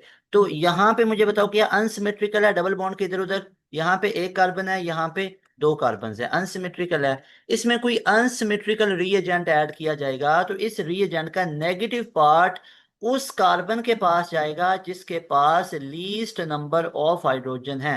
ये जो रिएजेंट का नेगेटिव पार्ट है ये उस कार्बन के पास जाएगा जिसके पास लीस्ट नंबर ऑफ हाइड्रोजन है। तो इसके पास गया तो क्या बना, H2C, और आगे CH, और साथ में Br।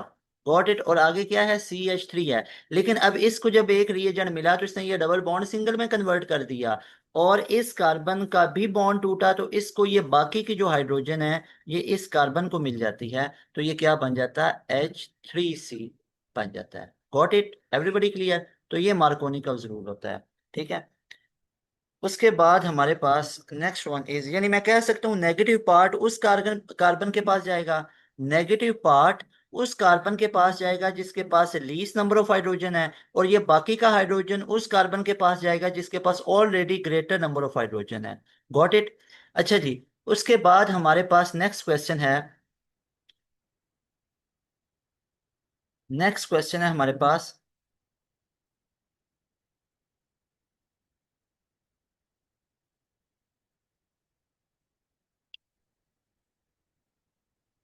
हमारे पास हाइड्रोकार्बन का एडिशन रिएक्शन ऑफ एल्कीन्स। अब एल्कीन्स की पॉलीमराइजेशन को देखो, ये हमने मोनोमर्स लिए और ये सारी कंडीशन सेट की, O2 के ट्रेसेस 400 डिग्री सेंटीग्रेड, तो हमारे पास एक पॉलीमर बन जाता है। और ये पॉलीमर सिंगल बॉन्ड होता है, पॉलीमर्स के अंदर सिंगल बॉन्ड पाया जाता है। एक हाइड्रोजनेशन है, हाइड्रोजनेशन होती है H2 निकल, रेनी निकल की प्रेजेंस में प्लाटिनम और प्लाटियम।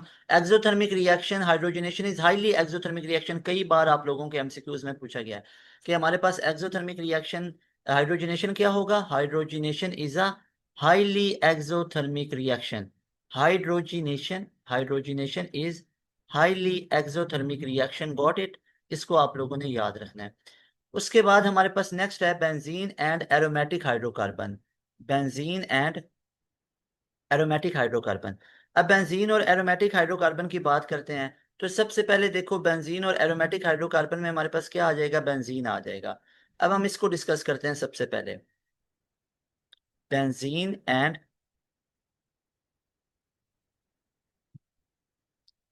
बेंजीन एंड एरोमेटिक हाइड्रोकार्बन यानी एरीन्स।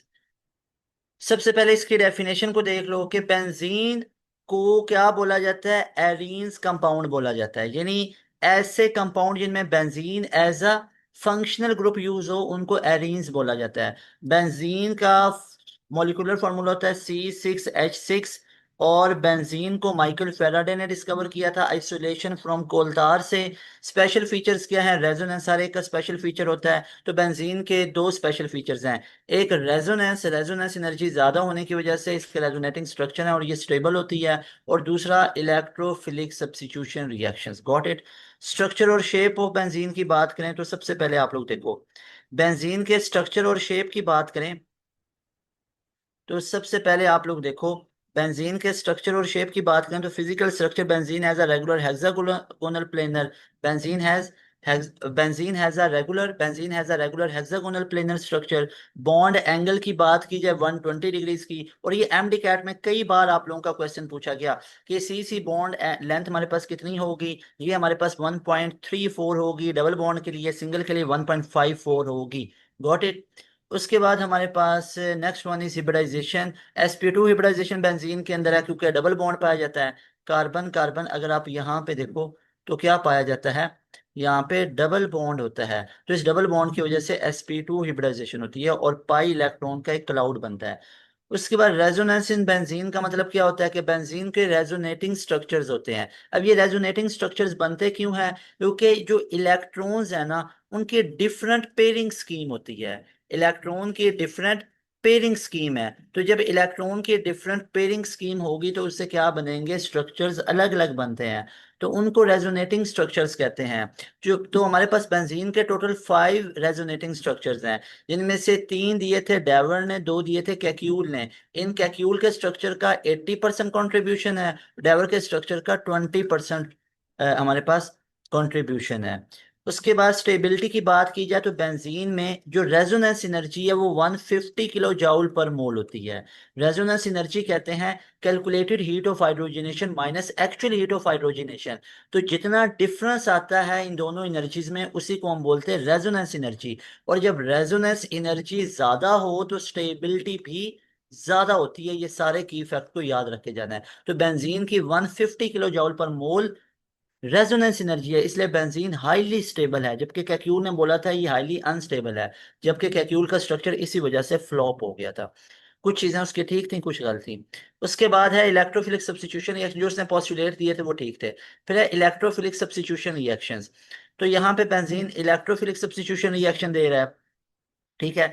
जनरल मैकेनिज्म की बात करें तो बेंजीन के अंदर इलेक्ट्रोफिलिक सब्स्टिट्यूशन रिएक्शन में जनरल मैकेनिज्म है, पहला स्लो स्टेप होगा जो रेजोनेंस स्टेबलाइज कर देगा एल्यूमिनियम आयन यानी सिग्मा कम्प्लेक्स को। उसके बाद हमारे पास स्टेप टू फास्ट होगा जो लूज कर देगा सिग्मा कम्प्लेक्स प्रोटॉन को और रिस्टोर कर लेगा एरोमेटिसिटी ऑफ द रिंग, यानी कि दोबारा से बेंजीन रिंग बन जाएगी। उसके बाद बेंजीन के अंदर हेलोजिनेशन है, हेलोजेंस का ऐड होना। ये रिएजेंट कैटलिस्ट कौन से यूज होते हैं, अल्काइलेशन और एसाइलेशन यानी Friedel craft reaction. Friedel craft reaction में जो कैटलिस्ट है वो AlCl3 होता है जिसको लिविस एसिड बोला जाता है, बहुत इंपॉर्टेंट। ये आपके एमडी कैट में कई बार आया है, जो एंड गेम करवाई है उसमें भी ये क्वेश्चन आया है। हेलोजिनेशन ऑफ बेंजीन के नतीजे में हेलो बेंजीन बनता है, अल्काइलेशन के नतीजे में अल्काइल बेंजीन, और एसाइलेशन ऑफ बेंजीन के नतीजे में अल्काइल फिनाइल कीटोन बनता है। Got it. उसके बाद है नाइट्रेशन के नतीजे में नाइट्रोबेंजीन बनेगी, और सल्फोनेशन के नतीजे में बेंजीन सल्फोनिक एसिड बनेगा। Got it. उसके बाद है हमारे पास orientation of orientation in electrophilic substitution. एक होते हैं ortho and para directing group, ये हमारे पास ऑर्थो और पैरा पे जाके जुड़ते हैं। इनकी एग्जाम्पल बड़ी इंपॉर्टेंट है, OH group, NH2, OR, SHR, alkyl group और हेलोजन, ये सारे क्या होते हैं, डीएक्टिवेटिंग। और ये ऑर्थो और para position of benzene ring पे जाके जुड़ते हैं। और उसके बाद मेटा डायरेक्टिंग ग्रुप होते हैं जो बेंजीन में मेटा पोजीशन पे जाके जुड़ रहे होते हैं। अब इनकी एग्जांपल क्या क्या हैं याद रखो। इनकी एग्जांपल है हमारे पास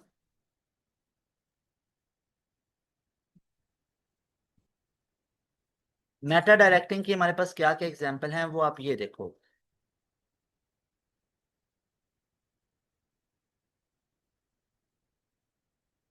मेट मेटा की हमारे पास क्या क्या एग्जांपल हैं,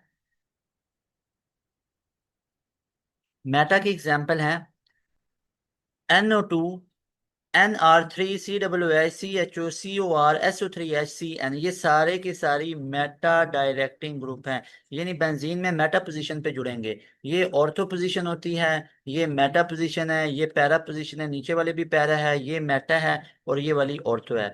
ऑर्थो 40% रिएक्टिव होती है, मेटा 40% रिएक्टिव और पैरा 20%, ये भी पैरा 20%, ये ऑर्थो भी 40% और ये मेटा भी 40%। Got it. अच्छा जी। उसके बाद जनरल रिएक्टिविटी ऑर्डर, यानी ऑर्थो और मेटा 40-40% और पैरा 20% रिएक्टिव होती है। General reactivity order of substituted benzene की बात करें तो पैरा अल्काइल जो होता है जो वो ज्यादा रिएक्टिव, फिर हेलो बेंजीन, फिर नॉन डायरेक्टिंग एनिलीन, फिर टोलीन, फिर बेंजीन जो नॉन डायरेक्टिंग है, फिर क्लोरोबेंजीन जो ortho para but not deactivating, फिर बेंजल्डिहाइड। ये इनका रिएक्टिविटी का ऑर्डर है कि कौन ज्यादा रिएक्टिव है। जो चीज जितनी ज्यादा रिएक्टिव होगी उतनी वो लीस्ट स्टेबल होगी, उतनी वो लीस्ट स्टेबल होगी। Got it. नेक्स्ट हमारे पास चैप्टर नंबर 10 है हेलो अल्केन के बारे में, जो कि अल्काइल हैलाइड भी जिनको बोला जाता है, मोनो हेलो अल्केन को अल्काइल हैलाइड भी बोला जाता है। अब सबसे पहले हमारे पास है introduction and structure. Haloalkane यानी अल्काइल हैलाइड, ये compound in which one hydrogen of an alkane is replaced by halogen, तो ये अल्काइल हैलाइड बन जाता है। अल्काइल हैलाइड का स्ट्रक्चर क्या बनेगा, RX। अल्काइल बेसिकली क्या होता है कि जिसमें अल्केन से एक हाइड्रोजन कम है, जैसे CH4 अगर अल्केन है, CH4 अगर अल्केन है तो CH3 एक अल्काइल होगा, और हैलाइड के लिए साथ आप लगा दो जैसे Cl, तो ये हमारे पास क्या बन जाएगा, that will be methyl chloride, that is a alkyl halide. इसका जनरल फॉर्मूला होता है CnH2n+1, X फॉर हेलोजन। और क्लासिफिकेशन की अगर बात की जाए based on alpha carbon substitution, तो alkyl halide are classified basis on the nature of alpha carbon. तो ये बेसिकली हमारे पास क्लासिफिकेशन तीन में हो सकती है, एक प्राइमरी अल्काइल हैलाइड, एक सेकेंडरी, एक टर्शरी। सिंपल सी एक चीज याद रखनी है, अगर तो अल्फा हाइड्रोजन दो या तीन हो तो वो प्राइमरी अल्काइल हैलाइड है, अगर एक अल्फा हाइड्रोजन है तो फिर सेकेंडरी, और अगर कोई अल्फा हाइड्रोजन नहीं है तो टर्शरी अल्काइल हैलाइड। अब अल्फा का कॉन्सेप्ट समझने के लिए ये देखो कि अगर हमारे पास CH3, मैंने आप लोगों को अभी बना के दिखाया था, ये CH3 है हमारे पास, तो ये जो कार्बन है दैट इज इलेक्ट्रोफिलिक कार्बन। इस कार्बन के साथ अगर कोई और कार्बन जुड़ेगी तो वो कार्बन होगी अल्फा कार्बन। ऑब्वियस सी बात है उस कार्बन को जुड़ने के लिए हाइड्रोजन एक कम होना पड़ेगा। तभी तो इसके 4 बॉन्ड पूरे रहेंगे, नहीं तो 5 हो जाएंगे। अब उस अल्फा कार्बन के साथ जुड़ी हुई जितनी हाइड्रोजन्स होंगी उन हाइड्रोजन्स को अल्फा हाइड्रोजन कहेंगे। तो अगर तो 2 या 3 अल्फा हाइड्रोजन है तो प्राइमरी अल्काइल हैलाइड, अगर 2 या 3 अल्फा हाइड्रोजन है तो फिर प्राइमरी अल्काइल हैलाइड, अगर एक अल्फा हाइड्रोजन है तो सेकेंडरी अल्काइल हैलाइड, और कोई भी कोई भी अल्फा हाइड्रोजन नहीं है तो टर्शरी। यानी 2 या 3 अल्फा हाइड्रोजन है तो प्राइमरी अल्काइल हैलाइड, एक अल्फा हाइड्रोजन है तो सेकेंडरी अल्काइल हैलाइड, कोई भी अल्फा हाइड्रोजन नहीं है तो टर्शरी अल्काइल हैलाइड। उसके बाद हमारे पास नेक्स्ट टॉपिक है स्ट्रक्चरल फीचर्स। अगर इसके फीचर्स की बात की जाए तो R X bond is a polar. अब ये पोलर क्यों होता है? क्योंकि आर एक्स है ना, अब आर की जगह पे भी तो कार्बन है, तो कार्बन और हेलोजन, कार्बन की इलेक्ट्रोनेगेटिविटी 2.4, हेलोजन्स की 3.97, 3.4, 3.2, 2.8, ये इलेक्ट्रोनेगेटिविटीज हैं which are greater than carbon. तो हम कह सकते हैं इस पे पार्शियल पॉजिटिव और हेलोजन्स पे partial negative, because halogens shared pair of electron को अपनी तरफ ज्यादा अट्रैक्ट करेगा। तो इस वजह से हम कह सकते हैं कि जो आर एक्स जो अल्काइल हैलाइड का पूरा स्ट्रक्चर है ये एक पोलर होगा। Hybridisation sp3 because of single bond, और ये हिब्रिडाइजेशन होगी sp3pz ओवरलैप विद हेलोजन, क्योंकि कार्बन तो sp3 हिब्रिडाइज होगा, साथ हेलोजन का pz जो होता है वो अनहाइब्रिड होता है, तो इसकी हिब्रिडाइजेशन बनेगी अनहाइब्रिड अनहाइब्रिड के बीच में, कार्बन का sp3 अनहाइब्रिड और हेलोजेंस का pz। तो हिब्रिडाइजेशन अल्काइल हैलाइड में होगी sp3pz, ज्योमेट्री होगी tetrahedral, angle will be 109.5 degrees. और आइसोमेरिज्म ये कौन कौन से शो करेगा अल्काइल हैलाइड? एक ये चेन आइसोमेरिज्म, एक पोजिशनल आइसोमेरिज्म, एक ऑप्टिकल आइसोमेरिज्म। उसके बाद नोमेनक्लेचर की बात की जाए तो आयुपैक नेम देने के लिए हमें सिंपल प्रीफिक्स हेलो यूज करनी है और सफिक्स अल्केन यूज करनी है। प्रीफिक्स हेलो और सफिक्स अल्केन। कॉमन नेम कैसे? अल्काइल हैलाइड सिंपल, जैसे methyl chloride, ethyl chloride, propyl propyl bromide या प्रोपाइल क्लोराइड या ब्यूटाइल क्लोराइड। उसके बाद रिएक्टिविटी ऑफ अल्काइल हैलाइड की बात की जाए तो याद रखो alkyl halide readily undergo two main type of reactions, एक न्यूक्लियोफिलिक सब्स्टिट्यूशन रिएक्शन और एक बीटा एलिमिनेशन। यानी एक ये एसएन रिएक्शन देंगे न्यूक्लियोफिलिक सब्स्टिट्यूशन, और एक ये एलिमिनेशन रिएक्शन देंगे जिसको हम SN1 भी बोलते हैं, SN2 भी बोलते हैं, और इनको हम E1 भी बोलते हैं और E2 भी बोलते हैं। Got it? Everybody clear? अच्छा जी। उसके बाद हमारे पास नेक्स्ट है फैक्टर अफेक्टिंग रिएक्टिविटी। रिएक्टिविटी के ऊपर दो फैक्टर अफेक्ट कर रहे होते हैं, एक बॉन्ड एनर्जी और एक बॉन्ड पोलैरिटी। तो बॉन्ड एनर्जी और बॉन्ड पोलैरिटी इफेक्ट कर रहे होते हैं। Weaker the bond lead to the higher reactivity, क्योंकि अगर बॉन्ड वीक होगा तो रिएक्टिविटी हाई होगी। जरा सोचो, आर एफ के बीच में तो बॉन्ड हाईली पोलर होगा और हाईली स्ट्रॉन्ग फोर्सेस हैं। तो जब स्ट्रॉन्ग फोर्सेस यहाँ पे हैं तो हम कह सकते हैं कि आर एफ वाले की रिएक्टिविटी सबसे कम है और आर आई वाले की रिएक्टिविटी सबसे ज्यादा होगी, क्योंकि इसमें इलेक्ट्रोनेगेटिविटी का डिफरेंस कम है, बॉन्ड वीकेस्ट है और रिएक्टिविटी ज्यादा होगी। उसके बाद हमारे पास न्यूक्लियोफाइल वर्सेस इलेक्ट्रोफाइल का कॉन्सेप्ट है। न्यूक्लियोफाइल होता है जो न्यूक्लियस लविंग है, इलेक्ट्रोफाइल जो इलेक्ट्रॉन लविंग होता है। न्यूक्लियोफाइल डोनेट कर सकता है इलेक्ट्रॉन पेयर को, इलेक्ट्रोफाइल एक्सेप्ट करता है। न्यूक्लियोफाइल को लिविस बेस बोला जाता है, इलेक्ट्रोफाइल को लिविस एसिड बोला जाता है। जो AlCl3 हम यूज करते थे लिविस एसिड, वो क्या था? इलेक्ट्रोफाइल था। अटैक द इलेक्ट्रोफिलिक कार्बन पे करता है। एग्जाम्पल क्या है? Negative ion, Cn negative, I negative, ये सारे न्यूक्लियोफाइल हैं। जितने पॉजिटिव आयन होंगे वो इलेक्ट्रोफाइल होंगे, या न्यूट्रल भी, जैसे AlCl3 इलेक्ट्रोफाइल था, SO3 एक इलेक्ट्रोफाइल था।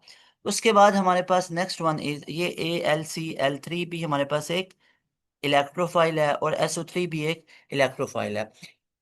उसके बाद हमारे पास है न्यूक्लियोफिलिक सब्स्टिट्यूशन रिएक्शन, यानी SN1 और SN2। तो याद रखो SN2 सिंगल स्टेप मैकेनिज्म होगा, SN1 टू स्टेप, पहला स्लो दूसरा फास्ट, स्लो वाले को रेट डिटरमिनिंग स्टेप बोलेंगे। SN2 का जो ऑर्डर होगा मॉलिक्यूलैरिटी वो 2 होगी, SN1 वाले की मॉलिक्यूलैरिटी या ऑर्डर फर्स्ट होगा। और ये हमारे पास 5 कोऑर्डिनेट sp2 ज्योमेट्री इसमें इन्वॉल्व होती है और इसमें प्लेनर ज्योमेट्री इन्वॉल्व होती है। SN2 के अंदर जो बैक साइड से रिएक्शन, बैक साइड से जो हमारे पास न्यूक्लियोफाइल है वो अटैक करता है, और 100% इन्वर्जन होती है। SN1 में 50% इन्वर्जन, 50% रिटेंशन। क्यों? क्योंकि पहले लीविंग ग्रुप लीव करता है, तो दोनों साइड से चांसेस हैं, अगर तो जिधर से लीविंग ग्रुप लीव किया है न्यूक्लियोफाइल उधर से ही अटैक करे तो फिर 50% रिटेंशन। लेकिन अगर जिधर से लीविंग ग्रुप लीव किया है उसके ऑपोजिट साइड से न्यूक्लियोफाइल अटैक करे, यानी जिधर से लीविंग ग्रुप गया है, इधर से लीविंग ग्रुप अगर गया है और न्यूक्लियोफाइल दूसरी साइड से अटैक करे, तो फिर 50% इन्वर्जन होती है। 50% इन्वर्जन, इन्वर्ट हो गया, ये लीविंग ग्रुप इधर जुड़ा हुआ था और न्यूक्लियोफाइल इधर जुड़ गया। और अगर जिधर से न्यूक्लियोफाइल जुड़ रहा है उधर से लीविंग ग्रुप गया था, यानी जिधर से लीविंग ग्रुप गया उधर ही न्यूक्लियोफाइल जुड़ा, तो फिर ये 50% रिटेंशन है। और अगर एक मॉलिक्यूल जिधर से गया लीविंग ग्रुप उसके ऑपोजिट साइड पे आके न्यूक्लियोफाइल अटैक किया, न्यूक्लियोफाइल अटैच हुआ, तो वो 100% इन्वर्जन है। तो SN2 के अंदर 100% इन्वर्जन होती है, और SN1 के अंदर 50% रिटेंशन और 50% इन्वर्जन होती है। Primary alkyl halide not possible due to sterical hindrance होता है, और tertiary alkyl halide not favoured as intermediate is less stable. तो हमारे पास प्राइमरी अल्काइल हैलाइड जो होते हैं वो देंगे SN2, और टर्शरी नहीं देते हैं। यहाँ पे टर्शरी SN1 कौन देंगे? Tertiary alkyl halide. और प्राइमरी नहीं देंगे क्योंकि उनके इंटरमीडिएट लेस स्टेबल होती है, क्योंकि हमें SN1 में इंटरमीडिएट फॉर्म भी बनाना पड़ती है, जो कि 2 स्टेप में होती है, पहले स्टेप के बाद इंटरमीडिएट फॉर्म बनती है। तो SN1 हर वो अल्काइल हैलाइड देगा जिसमें इंटरमीडिएट फॉर्म थोड़ी सी स्टेबल है। तो वो किस में होती है स्टेबल? टर्शरी अल्काइल हैलाइड में। प्राइमरी में तो वो इंटरमीडिएट स्टेट स्टेबल ही नहीं होती है, इसलिए primary alkyl halide SN1 reaction नहीं देते, जबकि टर्शरी अल्काइल हैलाइड देते हैं। और प्राइमरी अल्काइल हैलाइड फिर क्या देंगे? SN2। तो याद रख लो, प्राइमरी अल्काइल हैलाइड क्या देते हैं? SN2 reaction. और टर्शरी अल्काइल हैलाइड क्या देते हैं? SN1 reaction. Everybody clear? उसके बाद हमारे पास नेक्स्ट वन इज रिएक्टिविटी। यहाँ पे प्राइमरी ज्यादा, फिर सेकेंडरी, फिर टर्शरी। और SN1 यानी ये SN2 का ऑर्डर है कि टर्शरी ज्यादा, प्राइमरी ज्यादा देंगे फिर सेकेंडरी फिर टर्शरी, यानी SN2 में प्राइमरी ज्यादा देंगे फिर सेकेंडरी फिर टर्शरी। और जो SN1 रिएक्शन है उनमें ऑर्डर क्या होगा? टर्शरी अल्काइल हैलाइड ज्यादा देंगे फिर सेकेंडरी फिर प्राइमरी। ठीक है, और SN2 के अंदर पहले प्राइमरी फिर सेकेंडरी फिर टर्शरी। उसके बाद हमारे पास लीविंग ग्रुप, आपको पता है जो लीव कर जाता है, बीटा एलिमिनेशन रिएक्शन E2 में सेकंड ऑर्डर है, E1 फर्स्ट ऑर्डर है। ये E1 सिंगल स्टेप है, ट्रांजिशन स्टेट इन्वॉल्व होती है, और ये फर्स्ट स्टेप होता है, और ये स्लोएस्ट, ये 2 स्टेप होता है। फर्स्ट स्टेप स्लोएस्ट होता है जो रेट डिटर्मिनिंग स्टेप है। और E2 कौन देगा? Primary alkyl halide. E1 क्या देगा? टर्शरी। जैसे SN2 कौन देते थे? Primary alkyl halide. और SN1 कौन देते थे? Tertiary alkyl halide. तो इसी तरह E2 कौन देंगे? Primary alkyl halide. और E1 कौन देंगे? Tertiary alkyl halide. उसके बाद जैसे SN2 देते थे प्राइमरी अल्काइल हैलाइड, और SN1 देते थे टर्शरी अल्काइल हैलाइड। SN2 देते थे प्राइमरी अल्काइल हैलाइड, और SN1 देते थे टर्शरी अल्काइल हैलाइड। उसके बाद जैसे SN2 देते थे प्राइमरी अल्काइल हैलाइड, और SN1 देते थे टर्शरी अल्काइल हैलाइड। उसके बाद reduction of alkyl halide, alkyl halide को रिड्यूस किया जाए तो हमारे पास अल्केन्स बनते हैं। और रिएजेंट कौन से यूज करेंगे? जिंक प्लस HCl या सोडियम सोल्यूशन। अगर हम सोडियम को यूज करें, नॉट सोडियम, सोडियम को यूज करें तो ये वुड्स रिएक्शन होता है, that is called Wurtz reaction. उसके बाद हमारे पास नेक्स्ट चैप्टर आ जाता है which is about alcohol and phenol. अब alcohol, as you know, ROH हमारे पास एल्कोहल होता है। अब इसकी डेफिनेशन क्या होती है? हाइड्रोक्सिल ग्रुप अटैच हुआ होता है किसके साथ? Saturated carbon atom of alkyl group, यानी अल्काइल ग्रुप के साथ OH ग्रुप, यानी अल्काइल के साथ OH ग्रुप जुड़ा होता है। General formula CnH2n+1। अगर X आ जाए तो ये अल्काइल हैलाइड है, अगर एंड पे OH आ जाए तो ये अल्कोहल है, ये जिसको ROH लिखते हैं। फंक्शनल ग्रुप OH यूज किया जाता है। क्लासिफिकेशन की बात की जाए, मोनोहाइड्रिक, डाईहाइड्रिक, ट्राईहाइड्रिक और पॉलीहाइड्रिक होते हैं। और मोनोहाइड्रिक को ही अल्कोहल बोला जाता है, प्राइमरी सेकेंडरी टर्शरी। प्राइमरी में 1 डिग्री कार्बन बोला जाता है जिसमें अल्फा हाइड्रोजन 2 या 3 होंगे। सेकेंडरी अल्कोहल में एक अल्फा हाइड्रोजन होगा। टर्शरी अल्कोहल में कोई अल्फा हाइड्रोजन नहीं होगा। अगर हम स्ट्रक्चर और नोमेनक्लेचर की बात की जाए तो स्ट्रक्चर में sp3 हिब्रिडाइजेशन है, एंगल 109.5 डिग्रीज का होगा। उसके बाद फर्दर अगर बात की जाए तो आप लोगों को पता है इनके नोमेनक्लेचर। तो इनके नोमेनक्लेचर में प्रीफिक्स होगी अल्काइल और सफिक्स होगी ओल, जैसे इथाइल अल्कोहल, मिथाइल अल्कोहल। ठीक है। उसके बाद हमारे पास इनके रिएक्शन आ जाते हैं। रिएक्शन ये दो तरह के हैं। एक रिएक्शन होगा जिसमें सी ओ बॉन्ड इन्वॉल्व हो रहा है, आर ओ एच है ना, तो एक होगा आर की जगह पे तो सी है, सी आता है आर की जगह पे। अल्काइल क्या होता है, सी से स्टार्ट होगा ना, जिसमें कार्बन है साथ हाइड्रोजन है, तो अल्काइल में तो वो कार्बन लाजमी तौर पे होगी, साथ ऑक्सीजन और साथ हाइड्रोजन है। एक रिएक्शन होते हैं जिसमें कार्बन हाइड्रोजन इन्वॉल्व होता है, कार्बन और ऑक्सीजन इन्वॉल्व होता है। दूसरे रिएक्शन होते हैं जिसमें ऑक्सीजन और हाइड्रोजन इन्वॉल्व होते हैं। तो अगर कार्बन ऑक्सीजन इन्वॉल्व हैं तो बॉन्ड टूटता है और उसमें ऑर्डर बनता है, टर्शरी अल्कोहल ज़्यादा रिएक्टिव है, फिर सेकेंडरी है, फिर प्राइमरी, और एंड पे मिथाइल अल्कोहल है, इंटरमीडिएट कार्बोकैटायन बनता है। और अगर ओ एच अगर आ जाए तो उनमें ऑर्डर क्या होगा, पहले मिथाइल अल्कोहल, फिर प्राइमरी अल्कोहल, फिर सेकेंडरी अल्कोहल, फिर टर्शरी अल्कोहल। ये वन वाला और टू वाला ऑर्डर लाजमी तौर पे याद रखना है, बहुत इंपॉर्टेंट है। उसके बाद आप लोगों के पास नेक्स्ट टॉपिक आता है कि इसमें इंटरमीडिएट जो हमारे पास ऑक्सीजन और हाइड्रोजन जिसमें इन्वॉल्व होता है, उसमें हमारे पास एनाइन बनता है, और जिसमें कार्बन और ऑक्सीजन इन्वॉल्व होता है उसमें एक कैटाइन बनता है। Got it. यानी जिसमें कार्बन और ऑक्सीजन इन्वॉल्व होते हैं, अल्कोहल के ऐसे रिएक्शन जिसमें कार्बन ऑक्सीजन इन्वॉल्व है उसमें कैटाइन बनता है। और ऐसे रिएक्शन जिसमें ऑक्सीजन और हाइड्रोजन इन्वॉल्व है तो उनमें क्या बनेगा, उनमें हमारे पास एनाइन बनता है, जिसको हम एल्कोक्साइड आइन बोलते हैं, एल्कोक्साइड एनाइन। एग्जाम्पल क्या है, ester formation, Grignard reagent, sodium metal carboxylic acid. और उसकी एग्जाम्पल क्या थी, reaction with HCl thionyl chloride, phosphorus trichloride, phosphorus pentachloride, और डिहाइड्रेशन ऑफ अल्कोहल। उसके बाद हमारे पास हमारे पास टॉपिक आ जाता है acid catalysed dehydration reaction. Alcohols can form symmetrical ethers, ether को बना सकते हैं न्यूक्लियोफिलिक सब्स्टिट्यूशन रिएक्शन के थ्रू। बहुत इंपॉर्टेंट लाइन है। ये सारे नोट्स आप लोगों को हमारे व्हाट्सएप चैनल पे मिलेंगे, इनको अच्छे तरीके से रीड आउट करना है, एज इट इज आप लोगों के बुक रीडिंग के अंदर से क्वेश्चन आते हैं। जैसे यहाँ पे एक अल्कोहल लेंगे तो ये किस में कन्वर्ट हो जाता है, ईथर के अंदर। उसके बाद है प्रिपरेशन ऑफ ईस्टर, यानी ईस्टरिफिकेशन इसको बोलते हैं। ईस्टर कैसे हमारे पास बनेगा, ईस्टर हमारे पास बनेगा जब हम एक अल्कोहल को लेंगे और ये हमारे पास रिएक्ट करेगा किसके साथ, कार्बोक्सिलिक एसिड के साथ, तो क्या बन जाएगा, ईस्टर। और H2SO4 की मौजूदगी में इसको हम बोलेंगे ईस्टरिफिकेशन। ये एंड गेम में भी क्वेश्चन करवाया था कि esterification occurs in the presence of concentrated H2SO4। Reactivity का ऑर्डर क्या होता है, अल्कोहल में प्राइमरी ज़्यादा रिएक्टिव, फिर सेकेंडरी, फिर टर्शरी, और प्राइमरी से ज़्यादा मिथाइल अल्कोहल होते हैं। और अगर रिएक्टिविटी ऑर्डर ऑफ एसिड की बात की जाए तो फॉर्मिक एसिड, एसिटिक एसिड, और प्रोपेनोइक एसिड आ जाते हैं। ये हमारे पास रिएक्टिविटी का ऑर्डर होता है। उसके बाद फिनोल आ जाते हैं। फिनोल हमारे पास कौन से कंपाउंड होते हैं, जिसमें बेंजीन के ऊपर OH ग्रुप अटैच होता है, ये हमारे पास क्या होते हैं, फिनोल। इनको कार्बोलिक एसिड भी बोला जाता है। स्ट्रक्चर में sp2 हिब्रिडाइजेशन है, angle will be 120 degrees, geometry will be trigonal planar. Got it. ये ज्योमेट्रीज किसके साथ जुड़ी होती हैं, हिब्रिडाइजेशन के साथ। जिस तरह की हिब्रिडाइजेशन होगी उतना ही एंगल और वैसे ही ज्योमेट्री होती है। जैसे sp3 के साथ एंगल कितना होता है, 109.5 डिग्रीज का, और ज्योमेट्री होती है टेट्राहेड्रल। ठीक है।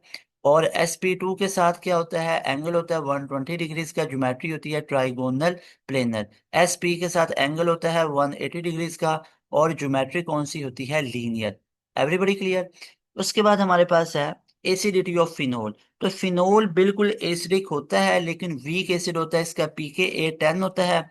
और याद रखो, इसकी एसिडिटी होती है due to phenoxide ion. ये फिन ऑक्साइड आयन क्या होता है, ऑक्सीजन एटम के ऊपर जो ये नेगेटिव चार्ज होता है, that is called phenoxide ion.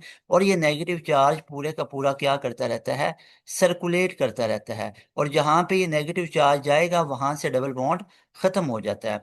और इस नेगेटिव चार्ज की वजह से हमारे पास जो फिनोल है वो एसिडिक बनता है। अगर एसिडिटी ऑर्डर को डिस्कस किया जाए, कार्बोक्सिलिक एसिड सबसे ज्यादा एसिडिक होता है। उसके बाद हमारे पास फिनोल, सॉरी कार्बोनिक एसिड, उसके बाद फिनोल, उसके बाद वाटर, उसके बाद अल्कोहल। तो फिनोल एक वीक एसिड है, और वाटर फिनोल से भी वीक एसिड है, और अल्कोहल वाटर से भी वीक एसिड है। तो सबसे स्ट्रॉन्गेस्ट एसिड होता है कार्बोक्सिलिक एसिड, और सबसे वीक एसिड होता है अल्कोहल। Got it. और वाटर का पूछा जाए तो वाटर किस से ज्यादा एसिडिक होता है, अल्कोहल से, और किस से कम एसिडिक होता है, फिनोल से, कार्बोनिक एसिड से, और कार्बोक्सिलिक एसिड से। फिनोल वाटर अल्कोहल का बड़ा पूछा जाता है। तो फिनोल वाटर से ज़्यादा एसिडिक है और अल्कोहल से भी ज़्यादा एसिडिक है, और वाटर अल्कोहल से तो ज़्यादा एसिडिक है लेकिन फिनोल से कम एसिडिक है, और अल्कोहल सबसे लीस्ट एसिडिक है। ये आप लोगों ने याद रखना है। Everybody clear? उसके बाद हमारे पास रिएक्टिविटी ऑफ फिनोल्स आ जाती है। तो फिनोल की रिएक्टिविटी क्या होगी? जिसमें ओ एच ग्रुप इन्वॉल्व है तो एसिडिक in नेचर होगा। सोडियम मेटल के साथ रिएक्शन हो, फिन ऑक्साइड आयन और रिलीज होती है H2 गैस। अगर NaOH के साथ रिएक्शन है, ईस्टर के साथ रिएक्शन है, तो इसमें क्या होगा? फिनोल में ओ एच ग्रुप इन्वॉल्व होता है। Reaction due to benzene ring, अगर बेंजीन रिंग फिनोल की इन्वॉल्व हो रही है तो नाइट्रेशन हेलोजिनेशन के रिएक्शन होंगे, और 2,4,6 ट्राई नाइट्रोफिनोल बनेगा जिसको पिक्रिक एसिड भी कहते हैं। Got it? उसके बाद हमारे पास 2,4,6 ट्राई ट्राई ब्रोमोफिनोल बनता है जिसके वाइट प्रेसिपिटेट होते हैं, बहुत इंपॉर्टेंट है। उसके बाद सल्फोनेशन होती है जिसमें हमारे पास फिनोल सल्फोनिक एसिड बनता है। उसके बाद अल्काइलेशन एसाइलेशन होती है हमारे पास, फिर रिडक्शन के रिएक्शन है। फिर difference between alcohol and phenol है। अल्कोहल में ओ एच ग्रुप अटैच होता है अल्काइल ग्रुप के साथ, और फिनोल में ओ एच ग्रुप जुड़ा होता है बेंजीन के साथ। एसिडिक एसिडिक नेचर की बात की जाए, अल्कोहल लीस्ट एसिडिक होता है, फिनोल ज्यादा एसिडिक होता है। ये स्ट्रॉन्ग एसिडिक नहीं है लेकिन ये अल्कोहल से स्ट्रॉन्ग एसिडिक है। फिनोल वैसे कार्बोनिक एसिड से भी वीक एसिड है, और कार्बोक्सिलिक एसिड से भी, ठीक है। और रिएक्शन विद NaOH, तो अल्कोहल कोई रिएक्शन नहीं देता, फिनोल रिएक्शन NaOH के साथ देता है। ब्रोमीन वाटर टेस्ट में अल्कोहल ब्रोमीन वाटर टेस्ट नहीं देता जबकि फिनोल ब्रोमीन वाटर टेस्ट देता है। और सोलिबिलिटी की बात की जाए, ये रेडली सॉल्युबल होता है वाटर में, और ये स्पेरिंगली थोड़ा सा सॉल्युबल होता है जो फिनोल है। तो ये सारी चीजें आप लोगों ने याद रखनी है अल्कोहल और फिनोल के बारे में। Next we have chapter number 12। Next one is chapter number 12, carbonyl compounds. अब कार्बोनिल कंपाउंड बेसिकली कौन से होते हैं? जिनमें कार्बोनिल ग्रुप पाया जाता है C डबल बॉन्ड O, ये कार्बोनिल ग्रुप है। अगर एक साइड पे H लग जाए तो ये फॉर्माइल ग्रुप बन जाता है, और अगर दोनों साइड पे H जुड़ जाए तो ये फॉर्मेल्डिहाइड बन जाता है।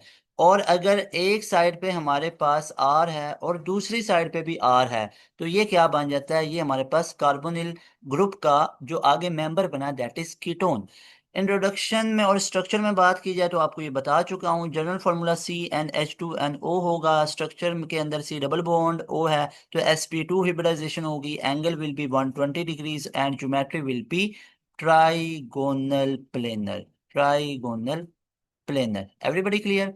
उसके बाद अगर हम बात करें तो हमारे पास नेक्स्ट इसके कार्बोनिल कंपाउंड के अंदर हमारे पास आ जाते हैं। सबसे पहले that one is carbonyl compound में हमारे नेक्स्ट वन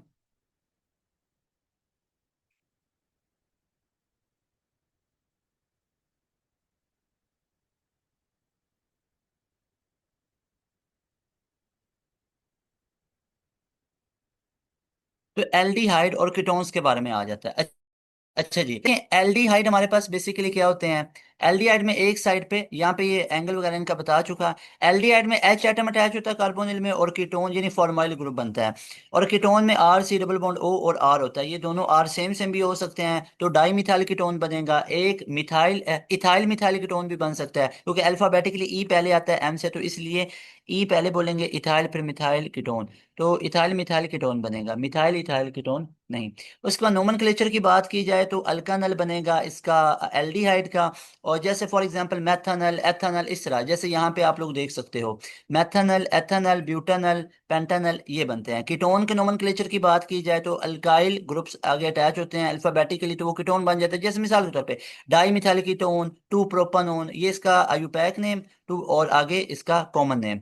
जनरल प्रिपरेशन की बात की जाए तो प्राइमरी अल्कोहल की ऑक्सीडेशन करेंगे तो एल्डिहाइड, और सेकेंडरी अल्कोहल की ऑक्सीडेशन करेंगे तो कीटोन बनेगा। ये तमाम लेक्चर नोट्स भी आपको व्हाट्सएप चैनल में आ जाएंगे, इनको अच्छे तरीके से आप लोगों ने पढ़ लेना है। उसके बाद characteristic reaction, nucleophilic addition reaction देते हैं। रिएक्टिविटी के ऑर्डर की बात की जाए तो सिंपल सी बात है, aldehyde the way very strong very reactive than ketone. तो अगर एल्डिहाइड ज्यादा रिएक्टिव है कीटोन से तो स्टेबल फिर कौन होगा? तो स्टेबिलिटी की बात की जाए तो स्टेबिलिटी में ketone is much more stable than aldehyde, यानी कीटोन एल्डिहाइड से ज्यादा स्टेबल हैं। लेकिन रिएक्टिविटी की बात की जाए तो aldehydes are more reactive than ketone, but stability में ketone is more stable than aldehyde. Aldehydes are more reactive than ketones and ketones are more stable than aldehydes. Got it? उसके बाद इसकी रीजन क्या होता है? Sterical hindrance is the main reason कि हमारे पास ketone के अंदर दो लार्जर ग्रुप होते हैं अल्काइल ग्रुप के, इसकी वजह से इसकी रिएक्टिविटी कम हो जाती है। Got it? और इलेक्ट्रोफिलिसिटी जो हमारे पास होती है वो अल्काइल ग्रुप के अंदर क्या होती है? वो इलेक्ट्रॉन इसके अंदर ज्यादा होती है, जिसकी वजह से रिएक्शन इतने नहीं हो पाते और ये स्टेबल बन जाता है। Ketone is a stable while the aldehydes are least stable. Base catalyse reaction के अंदर हमारे पास आ जाते हैं ये रिएक्शन NaHCO3 एल्डोल कंडेंसेशन कहने जा रहा है, उसको देखो। इसमें हमारे पास अल्फा हाइड्रोजन जिनके पास होगी एल्डोल कंडेंसेशन देते हैं, इसकी प्रोडक्ट सिंगल बनती है जिसको एल्डोल कहते हैं। न्यूक्लियोफाइल इसमें NaOH और BaOH ट्वाइस यूज किया जाता है और बीटा हाइड्रोक्सी कार्बोनिल कंपाउंड बनते हैं एल्डोल। और कैनिजारोस के अंदर जिनके पास अल्फा हाइड्रोजन नहीं होती जैसे बेंजल्डिहाइड और फॉर्मेल्डिहाइड, और इसमें हम बेस न्यूक्लियोफाइल यूज करते हैं 50% एक्वस NaOH। उसके बाद हमारे पास एलोफॉर्म रिएक्शन आ जाते हैं। उसके बाद ऑक्सीडेशन रिएक्शन है जो कि potassium dichromate, potassium dichromate with H2SO4 के साथ होते हैं। एल्डिहाइड ऑक्सीडाइज होके क्या बनाते हैं? Carboxylic acid. यानी अगर प्राइमरी अल्कोहल की ऑक्सीडेशन करेंगे तो एल्डिहाइड बनते हैं, एल्डिहाइड की ऑक्सीडेशन करेंगे तो कार्बोक्सिलिक एसिड बनते हैं, कार्बोक्सिलिक एसिड की रिडक्शन करें तो एल्डिहाइड, एल्डिहाइड की रिडक्शन करें तो हमारे पास प्राइमरी अल्कोहल बनते हैं। कीटोन की ऑक्सीडेशन हम करवाएंगे तो हमारे पास कार्बोक्सिलिक एसिड्स भी बनेंगे। यानी एल्डिहाइड कीटोन दोनों की ऑक्सीडेशन मजीद करवाएं तो कार्बोक्सिलिक एसिड बनते हैं। Oxidation with mild oxidising agent, अगर माइल्ड ऑक्सीडाइजिंग एजेंट होगा जैसे टॉलरेंस टेस्ट, बेनेडिक्ट सॉल्यूशन, तो ये हमारे पास टॉलरेंस टेस्ट होता है सिल्वरिंग ऑफ मिरर के लिए और आइडेंटिफाई करता है एल्डिहाइड को। एल्डिहाइड और कीटोन को अलग अलग करने के लिए टॉलरेंस टेस्ट यूज किया जाता है। उसके अलावा टॉलरेंस रीएजेंट क्या होते हैं? अमोनिकल सिल्वर नाइट्रेट यानी AgNH3 ट्वाइस OH होता है हमारे पास। फिर बेनेडिक्ट सोल्यूशन होता है जो क्यूप्रिक सिट्रेट कॉम्प्लेक्स Cu+2 होता है। ये एग्जैक्ट आप लोगों के MCQs में एंड गेम में मैंने करवाए हुए हैं। फेलिंग सोल्यूशन में प्रेसिपिटेट बनते हैं ब्रिक रेड कलर के, बेनेडिक्ट में भी ब्रिक रेड कलर के, और टॉलरेंस टेस्ट में सिल्वर मिरर बनता है। उसके बाद नेक्स्ट है रिडक्शन ऑफ कार्बोनिल कंपाउंड। अगर कार्बोनिल कंपाउंड की रिडक्शन की जाए, अगर कार्बोनिल कंपाउंड की रिडक्शन की जाए, उसके बाद हमारे पास आगे आ जाते हैं रिडक्शन ऑफ कार्बोनिल कंपाउंड्स। तो खुद सोचें अगर हम रिडक्शन करवाएं कार्बोनिल कंपाउंड की, यानी एल्डिहाइड की अगर हम रिडक्शन करवाएंगे तो क्या बनेगा?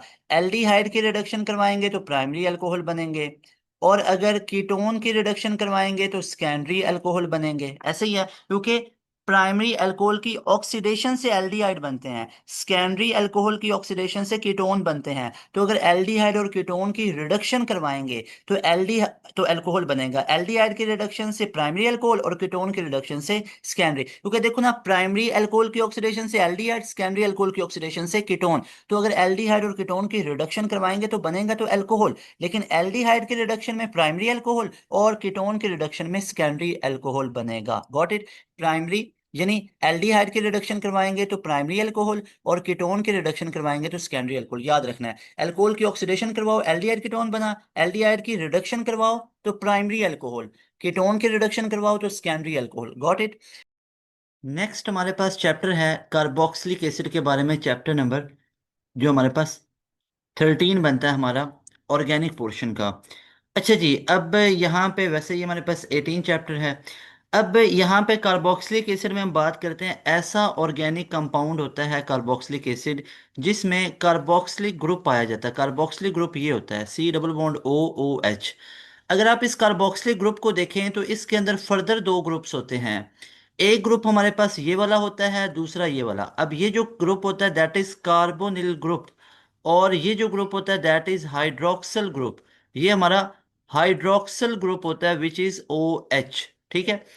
अच्छा जी, ये अगर पूरा कार्बोक्सिलिक ग्रुप किसी कंपाउंड के अंदर पाया जाए तो उसे हम क्या बोलेंगे? कार्बोक्सिलिक एसिड्स बोलेंगे। इनका जो जनरल फॉर्मूला होता है दैट इज CnH2nO2। ये इनका जनरल फॉर्मूला है। Because of double bond sp2 hybridisation होगी। अगर इनके बीच में sp2 हिब्रिडाइजेशन है तो एंगल कितना होगा? sp2 के साथ एंगल एसोसिएट होता है 120 डिग्रीज का। Everybody clear? और ज्योमेट्री होगी ट्राइगोनल प्लेनर, ट्राइगोनल प्लेनर। तो ये सारी चीज़ों को आप लोगों ने एज इट इज याद रखना है। अगर आइसोमेरिज्म की बात की जाए तो एक तो कार्बोक्सिलिक एसिड चेन आइसोमेरिज्म देगा, एक फंक्शनल ग्रुप आइसोमेरिज्म देगा, और ये कब देगा? With Easter. ईस्टर के साथ ये फंक्शनल ग्रुप आइसोमेरिज्म देगा। Everybody clear? बहुत ही इसकी बेसिक लेवल की और इंपॉर्टेंट चीजें मैं आप सबके साथ ये डिस्कस कर रहा हूँ। इसको अच्छे तरीके से आप लोगों ने कवर अप करते जाना, नोट करते जाना है। अच्छा जी, अब इसके बाद अगर हम बात करें, ये हम लोगों ने कार्बोक्सिलिक एसिड की जनरल चीजों के बारे में बात की। अब नेक्स्ट हमारे पास कार्बोक्सिलिक एसिड के बारे में आ जाता है nomenclature, which is very very important. अब इसके बाद हमारे पास है कार्बोक्सिलिक एसिड का नोमेनक्लेचर। अब इसको हम कैसे कैसे नेम दे सकते हैं, जरा आप लोग देखते जाओ। तो नोमेनक्लेचर की अगर मैं बात करूं तो सबसे पहले हमारे पास आएगा कॉमन नेम, यानी कॉमनली कार्बोक्सिलिक एसिड को कैसे नाम दिया जाता है। तो याद रखो, कॉमनली जिस सोर्स से इनको लिया जाता है उसी सोर्स के साथ इनके नेम को डिसाइड किया जाता है। For example, formic acid. अब फॉर्मिक एसिड बेसिकली किधर से आया है? फॉर्मिक एसिड आया एक्चुअली फॉर्मिका से, फॉर्मिका से। और फॉर्मिका का सोर्स क्या होता है? एंट। Got it? उसके बाद नोमेनक्लेचर में दूसरी चीज हमारे पास, सिमिलरली आप एक और भी एग्जांपल ले सकते हो, जैसे एसिटिक एसिड है। अब एसिटिक एसिड बेसिकली इसका सोर्स हमारे पास क्या होता है? That is vinegar. इसके अलावा आप लोग चेक कर सकते हो ब्यूटायरिक एसिड। अब ब्यूटायरिक एसिड का सोर्स क्या होता है? That is butter. तो जिस सोर्स से इनको लिया जाता है उसी सोर्स के साथ इनका नेम को रिजेंबल कर दिया जाता है। Next is IUPAC name. IUPAC name क्या होगा? अल्केन हमारे पास होता है ना, उस अल्केन का ई आप रिप्लेस कर दो किसके साथ? ओ आई सी एसिड के साथ, ओइक एसिड के साथ। ठीक है? तो ये हमारे पास प्रीफिक्स हमारे पास क्या होगा?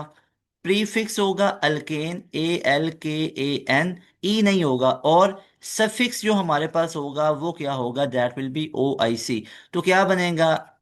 अल्कानोइक एसिड। अब अल्कानोइक एसिड हमारे पास क्या होगा? ये होगा मैथानोइक एसिड, प्रोपानोइक एसिड, इस तरह करके। जरा एग्जांपल्स देखो जो आप लोगों के एमडी कैट में पूछी गई लास्ट ईयर्स में। सबसे पहले हमसे पूछा गया कि अगर H C double O H है तो इसका हमारे पास कॉमन नेम क्या होगा? इधर लिख लेते हैं कॉमन नेम, इधर लिख लेते हैं आयुपैक नेम। ठीक है? तो कॉमनली इसका नेम होगा formic acid, that is formic acid. और अगर आयुपैक नेम की बात की जाए दैट विल बी मैथानोइक एसिड, क्योंकि मीथेन से मैथानोइक एसिड बन गया। ठीक है? भला कैसे? जैसे मीथेन का ई हटाया, उसकी जगह ओ आई सी लगा के आगे एसिड लगा दिया। उसके बाद सेकंड नंबर पे हमारे पास है C H three C double bond O H. ये हमारे पास होता है एसिटिक एसिड, इसका कॉमन नेम है। और अगर आयुपैक नेम की बात की जाए that will be, two carbon है तो एथानोइक एसिड। Got it? तो ये एथानोइक एसिड बन जाएगा। इसी तरह अगर हमारे पास CH3 CH2 C W H है, अब एक CH2 ग्रुप सब्स्टिट्यूट हो गया, that will be propionic acid. Propionic acid. और इसका प्रोपानोइक एसिड आयुपैक नेम बनेगा। Propionic acid common name, common name propionic acid common name, और प्रोपानोइक एसिड आयुपैक नेम। इसी तरह अगर CH3, अब दो CH2 ग्रुप को मैंने सब्स्टिट्यूट किया तो फिर हमारे पास ये क्या बनेगा? Butyric acid. ब्यूटायरिक एसिड जिसका सोर्स होता है बटर, और इसका आयुपैक नेम बनेगा butanoic acid. Got it? I hope कि आप लोगों को अब इसकी कंप्लीट समझ आ गई होगी। एक और लास्ट पे देख लो, जैसे एक हम देख लेते हैं CH3 CH2, एक CH2, फिर दूसरा CH2, फिर तीसरा, और फिर चौथा और लास्ट पे COOH। तो ये बनता है कैप्रोइक एसिड, कैप्रोइक एसिड। और इसका आयुपैक नेम होता है हेक्सानोइक एसिड। अब हेक्सानोइक क्यों? 1 2 3 4 5 6, 6 कार्बन हैं, तो ये क्या बनेगा? हेक्सानोइक एसिड। इसी तरह एक वैलेरिक एसिड भी होता है जिसमें 5 कार्बन होते हैं, दैट इज पेंटानोइक एसिड। उसमें ये अंदर CH2 ग्रुप 3 होंगे। Got it? इसमें तो 4 है ना, उसमें 3 CH2 ग्रुप होंगे। अच्छा जी, इसके बाद हमारे पास कुछ aliphatic, aliphatic di carboxylic acid भी होते हैं। ये तो अभी हमने जो पढ़े ये मोनोकार्बोक्सिलिक एसिड थे, यानी एलिफेटिक मोनोकार्बोक्सिलिक एसिड थे। अब डाई कार्बोक्सिलिक एसिड में सबसे पहले ऑक्सैलिक एसिड। अब ऑक्सैलिक एसिड का स्ट्रक्चर क्या होता है? That is C double bond O H और साथ COOH। लेकिन आप इसको ऐसे भी तो लिख सकते हो, HO, आगे सी डबल बॉन्ड ओ, आगे कार्बन का डबल बॉन्ड ऑक्सीजन के साथ, और आगे OH चेक कर सकते हो। 4 ऑक्सीजन, यहाँ पे भी 4 ऑक्सीजन है, 2 हाइड्रोजन 2 कार्बन, बिल्कुल ठीक है। उसके बाद हमारे पास आता है मेलोनिक एसिड। अब मेलोनिक एसिड का स्ट्रक्चर हमारे पास क्या होता है, याद रखो, that is HO, C double bond O। अब दरमियान में एक CH2 ग्रुप होगा और आगे C डबल बॉन्ड OH आ गया। और इस ऑक्जेलिक एसिड का नेम होता है ethane, ethanedioic acid, ethanedioic acid. और मेलोनिक एसिड का हमारे पास नेम बनेगा IUPAC, that will be propanedioic acid. Everybody clear? उसके बाद हम डिस्कस करते हैं सक्सीनिक एसिड को।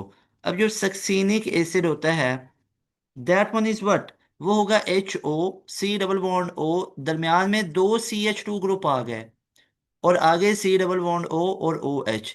अब इसका आयुपैक नेम क्या बनेगा, butane, butane dioic acid, dioic acid. Everybody clear? अब इसके बाद हमारे पास सक्सीनिक एसिड के बाद नेक्स्ट आएगा, that one is glutaric acid. अब ग्लूटेरिक एसिड की बात करें तो वो क्या बनेगा, अब उसमें HO, C double bond O, अब दरमियान में तीन CH2 ग्रुप आ जाएंगे। ये तीन CH2 ग्रुप आए, फिर वही C डबल बॉन्ड OOH। अब इसमें टोटल कितनी कार्बन है, 1 2 3 4 5। तो ये क्या बनेगा, चेक कर लो, 1 2 3 4 5। तो ये बनेगा pentane dioic acid. Everybody clear? Pentane dioic acid. Glutaric acid के बाद आता है एडिपिक एसिड। अब एडिपिक एसिड में क्या आ जाएगा, इसके अंदर HO, C double bond O, आगे CH2, फिर एक और CH2, यानी टोटल चार CH2 आएंगे। वो मैंने चार CH2 लगा दिए, आगे C डबल बॉन्ड O और आगे OH। यहाँ पे 1 2 3 CH2 ग्रुप थे, यहाँ पे 1 2 3 4। लेकिन याद रखना है ग्लूटेरिक एसिड के बाद एडिपिक एसिड आएगा, उसका मोलर मास एडिपिक एसिड का ज्यादा होता है। दैट विल बी हेक्सेन, क्योंकि 6 कार्बन है, हेक्सेन डाइओइक एसिड। कैसे, 1 2 3 4 5 6। सो 6 कार्बन के लिए क्या बनेगा, हेक्सेन डाइओइक एसिड। लास्ट में हमारे पास बहुत इंपॉर्टेंट है, जो एमडी कैट में कई दफा आ गया हुआ है आप लोगों को क्वेश्चन, टॉर्टेरिक एसिड। टॉर्टेरिक एसिड का आपसे पूछा जाता है आयु पैक नेम क्या होगा। तो इसका पहले स्ट्रक्चर देखो, HO, C double bond O और आगे CH, सिंगल बॉन्ड CH। अब इसके साथ भी OH ग्रुप होगा, इसके साथ भी कार्बन के साथ OH ग्रुप है, और आगे वही C डबल बॉन्ड O और आगे OH। इसका जो आयु पैक नेम होगा, दैट विल बी, यहाँ पे चेक करो, अगर इसको मैं 1 कार्बन कहता हूँ, ठीक है, और ये 2 कार्बन कहता हूं, और ये 3 कार्बन, ये 4, नहीं सर आप इधर से भी तो नंबर दे लो, 1 2 3, लेकिन जिधर से भी नंबर दोगे तो टू और थर्ड पोजीशन के ऊपर ही आपको हाइड्रोक्सिल ग्रुप नजर आएंगे, यानी 2 3 डाई हाइड्रोक्सी, क्योंकि दो हाइड्रोक्सिल ग्रुप हैं, 2 3 डाई हाइड्रोक्सी। और आगे स्ट्रेट चेन में कितने कार्बन है, 1 2 3 4। तो 2 3 di hydroxy butane dioic acid, dioic acid. अब आप बोलेंगे डाई ओई क्यों आया, क्योंकि दो कार्बोक्सिलिक ग्रुप हैं, एक इस साइड पे और एक इस साइड पे। Got it? अच्छा जी, that was about your nomenclature. अब हम यहाँ पे डिस्कस कर लेते हैं इसी कार्बोक्सिलिक एसिड की कुछ फिजिकल प्रॉपर्टीज को। तो याद रखो, C1 से लेके C3 हो या C4 से लेके C6 तक हो, ये सारे के सारे ही कलरलेस होते हैं। लेकिन जो C1 से लेके C3 तक है, इनकी पंजेंट स्मेल होती है। और जो C4 से C6 तक है, C4 से C6 तक है, इनकी अनप्लेजेंट, अनप्लेजेंट स्मेल होती है। उसके बाद अगर हम बात करें तो सोलिबिलिटी इनकी वाटर के अंदर, जो इनकी सोलिबिलिटी वाटर के अंदर है, वो inversely proportional to number of carbon atom है। यानी कार्बन एटम की तादाद बढ़ती जाएगी तो सोलिबिलिटी कम होती जाएगी। यानी जो लीस्ट या लोअर कार्बोक्सिलिक एसिड है, they are very soluble in water, they are very soluble in water. दूसरा, जो हमारे पास कार्बोक्सिलिक एसिड इवन नंबर वाले होते हैं ना, जिनमें even number of carbon atom है, उनके मेल्टिंग पॉइंट ज्यादा होते हैं as compare to odd carbon atom carboxylic acid. Got it? तो ये कुछ चीजें थी जो मैंने आप लोगों के साथ डिस्कस की हैं। अब फर्दर हमारे पास यहाँ पे एक बहुत इंपॉर्टेंट चीज आ जाती है, जिसको डिस्कस करना बहुत जरूरी है, कार्बोक्सिलिक एसिड की रिएक्टिविटी को। तो यहाँ से अगर आप लोग देखो तो कार्बोक्सिलिक एसिड की रिएक्टिविटी में नंबर 1, कार्बोक्सिलिक एसिड क्या होता है, RC double bond O OH। तो यहाँ पे अगर आप देखोगे तो एक ऐसे रिएक्शन है जिसमें हाइड्रोजन एटम भी इन्वॉल्व हो सकता है, ऐसे हैं जिनमें OH ग्रुप भी इन्वॉल्व हो सकता है, ऐसे रिएक्शन भी हैं जिनमें COOH ग्रुप भी इन्वॉल्व हो सकता है। अगर तो कार्बोक्सिलिक एसिड के ऐसे रिएक्शन हों जो सोडियम के साथ है, यानी अगर कार्बोक्सिलिक एसिड सोडियम के साथ रिएक्ट करे, कास्टिक सोडा के साथ करे, बाइकार्बोनेट्स के साथ करे, कार्बोनेट्स के साथ करे, तो अगर तो याद रखो कार्बोक्सिलिक एसिड इन तमाम कंपाउंड या एटम के साथ रिएक्ट करेगा तो कार्बोक्सिलिक एसिड का सिर्फ हाइड्रोजन एटम आगे पार्टिसिपेट करेगा, और इनमें प्रोडक्ट क्या बनेंगी, सोडियम सॉल्ट बनेगा। किसका? Of carbonic acid. जो कार्बोनिलिक एसिड है उसका सॉल्ट बनेगा। और हमारे पास OH ग्रुप कार्बोक्सिलिक एसिड का कब इन्वॉल्व होगा रिएक्शन में? जब हमारे पास कार्बोक्सिलिक एसिड अल्कोहल के साथ रिएक्ट करे, जब अमोनिया के साथ करे, थाइनाइल क्लोराइड के साथ करे, फास्फोरस ट्राइक्लोराइड पेंटाक्लोराइड के साथ रिएक्ट करे, या कार्बोक्सिलिक एसिड अपने साथ ही रिएक्ट करे, तो फिर हमारे पास कार्बोक्सिलिक एसिड का OH ग्रुप इन्वॉल्व होता है। और इस तरह के रिएक्शन को न्यूक्लियोफिलिक सब्स्टिट्यूशन रिएक्शन बोला जाता है, जिनमें हाइड्रोजन एटम इन्वॉल्व होता है ना कार्बोक्सिलिक एसिड का, उनको इलेक्ट्रोफिलिक सब्स्टिट्यूशन रिएक्शन बोला जाता है। और जो न्यूक्लियोफिलिक सब्स्टिट्यूशन रिएक्शन है इनमें प्रोडक्ट बनती हैं ईस्टर, अमाइड, फिर acetyl chloride, sorry acid chloride, और एक एसिड एनहाइड्राइड। और COOH ग्रुप किस में इन्वॉल्व होता है? जब हमारे पास रिडक्शन हो रही हो। अब ये रिडक्शन कौन सी हो सकती है? या पार्शियल हो सकती है या कंप्लीट। यानी कार्बोक्सिलिक एसिड जब लिथियम एल्यूमिनियम हाइड्राइड के साथ रिएक्ट करे, हाइड्रोजन आयोडाइड के साथ करे, या फास्फोरस के साथ, ये सिंपल डीकंपोज किया जाए, जब भी कार्बोक्सिलिक एसिड इन तमाम के साथ रिएक्ट करेगा या किसी एक के साथ, इनमें से किसी एक के साथ भी अगर कार्बोक्सिलिक एसिड रिएक्ट करेगा तो कार्बोक्सिलिक एसिड का COOH ग्रुप इन्वॉल्व होगा सिर्फ, बाकी नहीं, सिर्फ COOH ग्रुप इन्वॉल्व होगा। और इस तरह के रिएक्शन को रिडक्शन रिएक्शन कहते हैं। और रिडक्शन ऑफ कार्बोक्सिलिक एसिड से क्या बनता है? अल्कोहल बनते हैं। आपको याद होगा कार्बोक्सिलिक एसिड की रिडक्शन करेंगे तो एल्डिहाइड बनेंगे, एल्डिहाइड की रिडक्शन होंगी तो अल्कोहल बनेंगे, बिकॉज अगर प्राइमरी अल्कोहल की ऑक्सीडेशन करें तो एल्डिहाइड बनते हैं, सेकेंडरी अल्कोहल की ऑक्सीडेशन करें तो कीटोन बनते हैं, और अगर एल्डिहाइड कीटोन की रिडक्शन करेंगे तो क्या बनेंगे? अल्कोहल बनेंगे। और अगर एल्डिहाइड की फर्दर ऑक्सीडेशन करें तो कार्बोक्सिलिक एसिड बनते हैं। तो हम पीछे की तरफ अब मूव करते हैं, देखो ना, अगर अल्कोहल की ऑक्सीडेशन करो एल्डिहाइड या कीटोन बनते हैं, एल्डिहाइड कीटोन की ऑक्सीडेशन करो तो कार्बोक्सिलिक एसिड।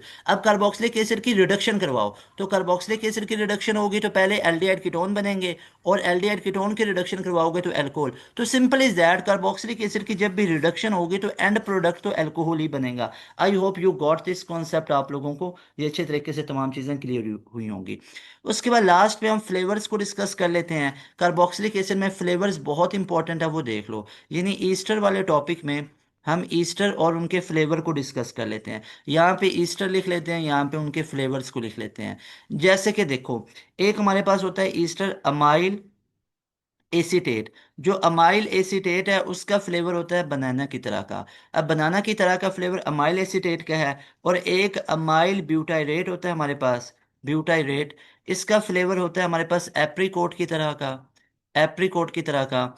एक ईस्टर होता है benzyl, benzyl acetate, benzyl acetate होता है, इसका फ्लेवर होता है जैस्मिन की तरह का।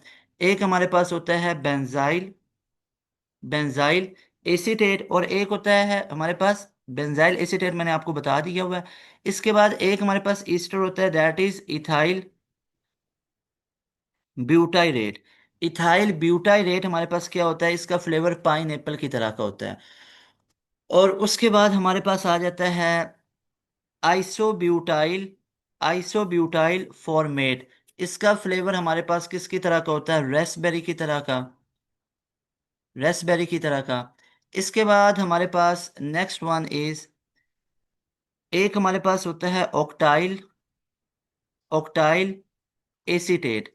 ऑक्टाइल एसीटेट का फ्लेवर होता है ऑरेंज की तरह का। और एक हमारे पास होता है इथाइल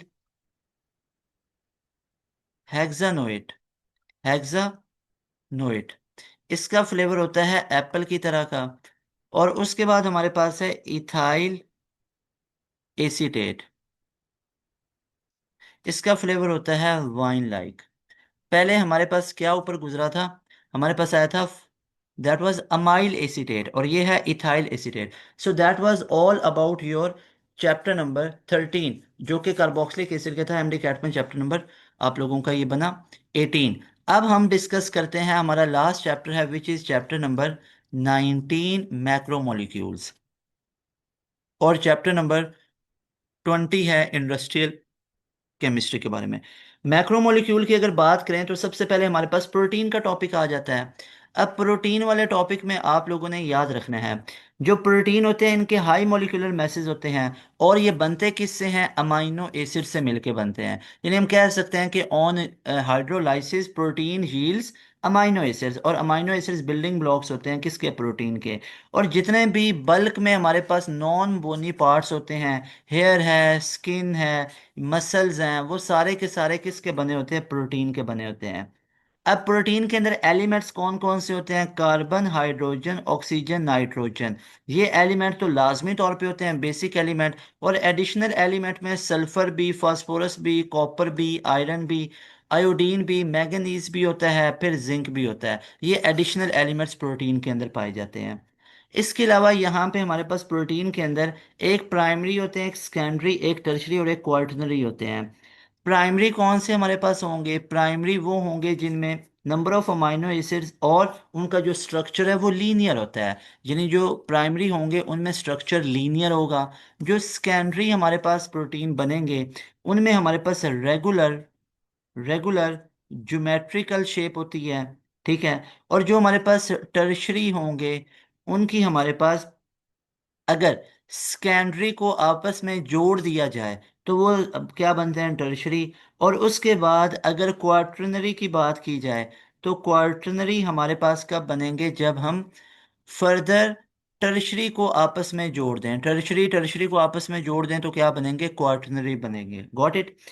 अच्छा जी, उसके बाद प्रोटीन की इंपॉर्टेंस की बात की जाए तो जिलेटिन बनाने के लिए यूज़ किया जाता है। जिलेटिन कब होता है, जब फूड बेकरी वगैरह को जब हम करवाएं, बर्निंग करें तो हमारे पास जिलेटिन बन जाता है। फूड आइटम बेकरी वगैरह में यूज़ किया जाता है, बकल्स में और डिफरेंट जगहों पे प्रोटीन को यूज़ किया जाता है।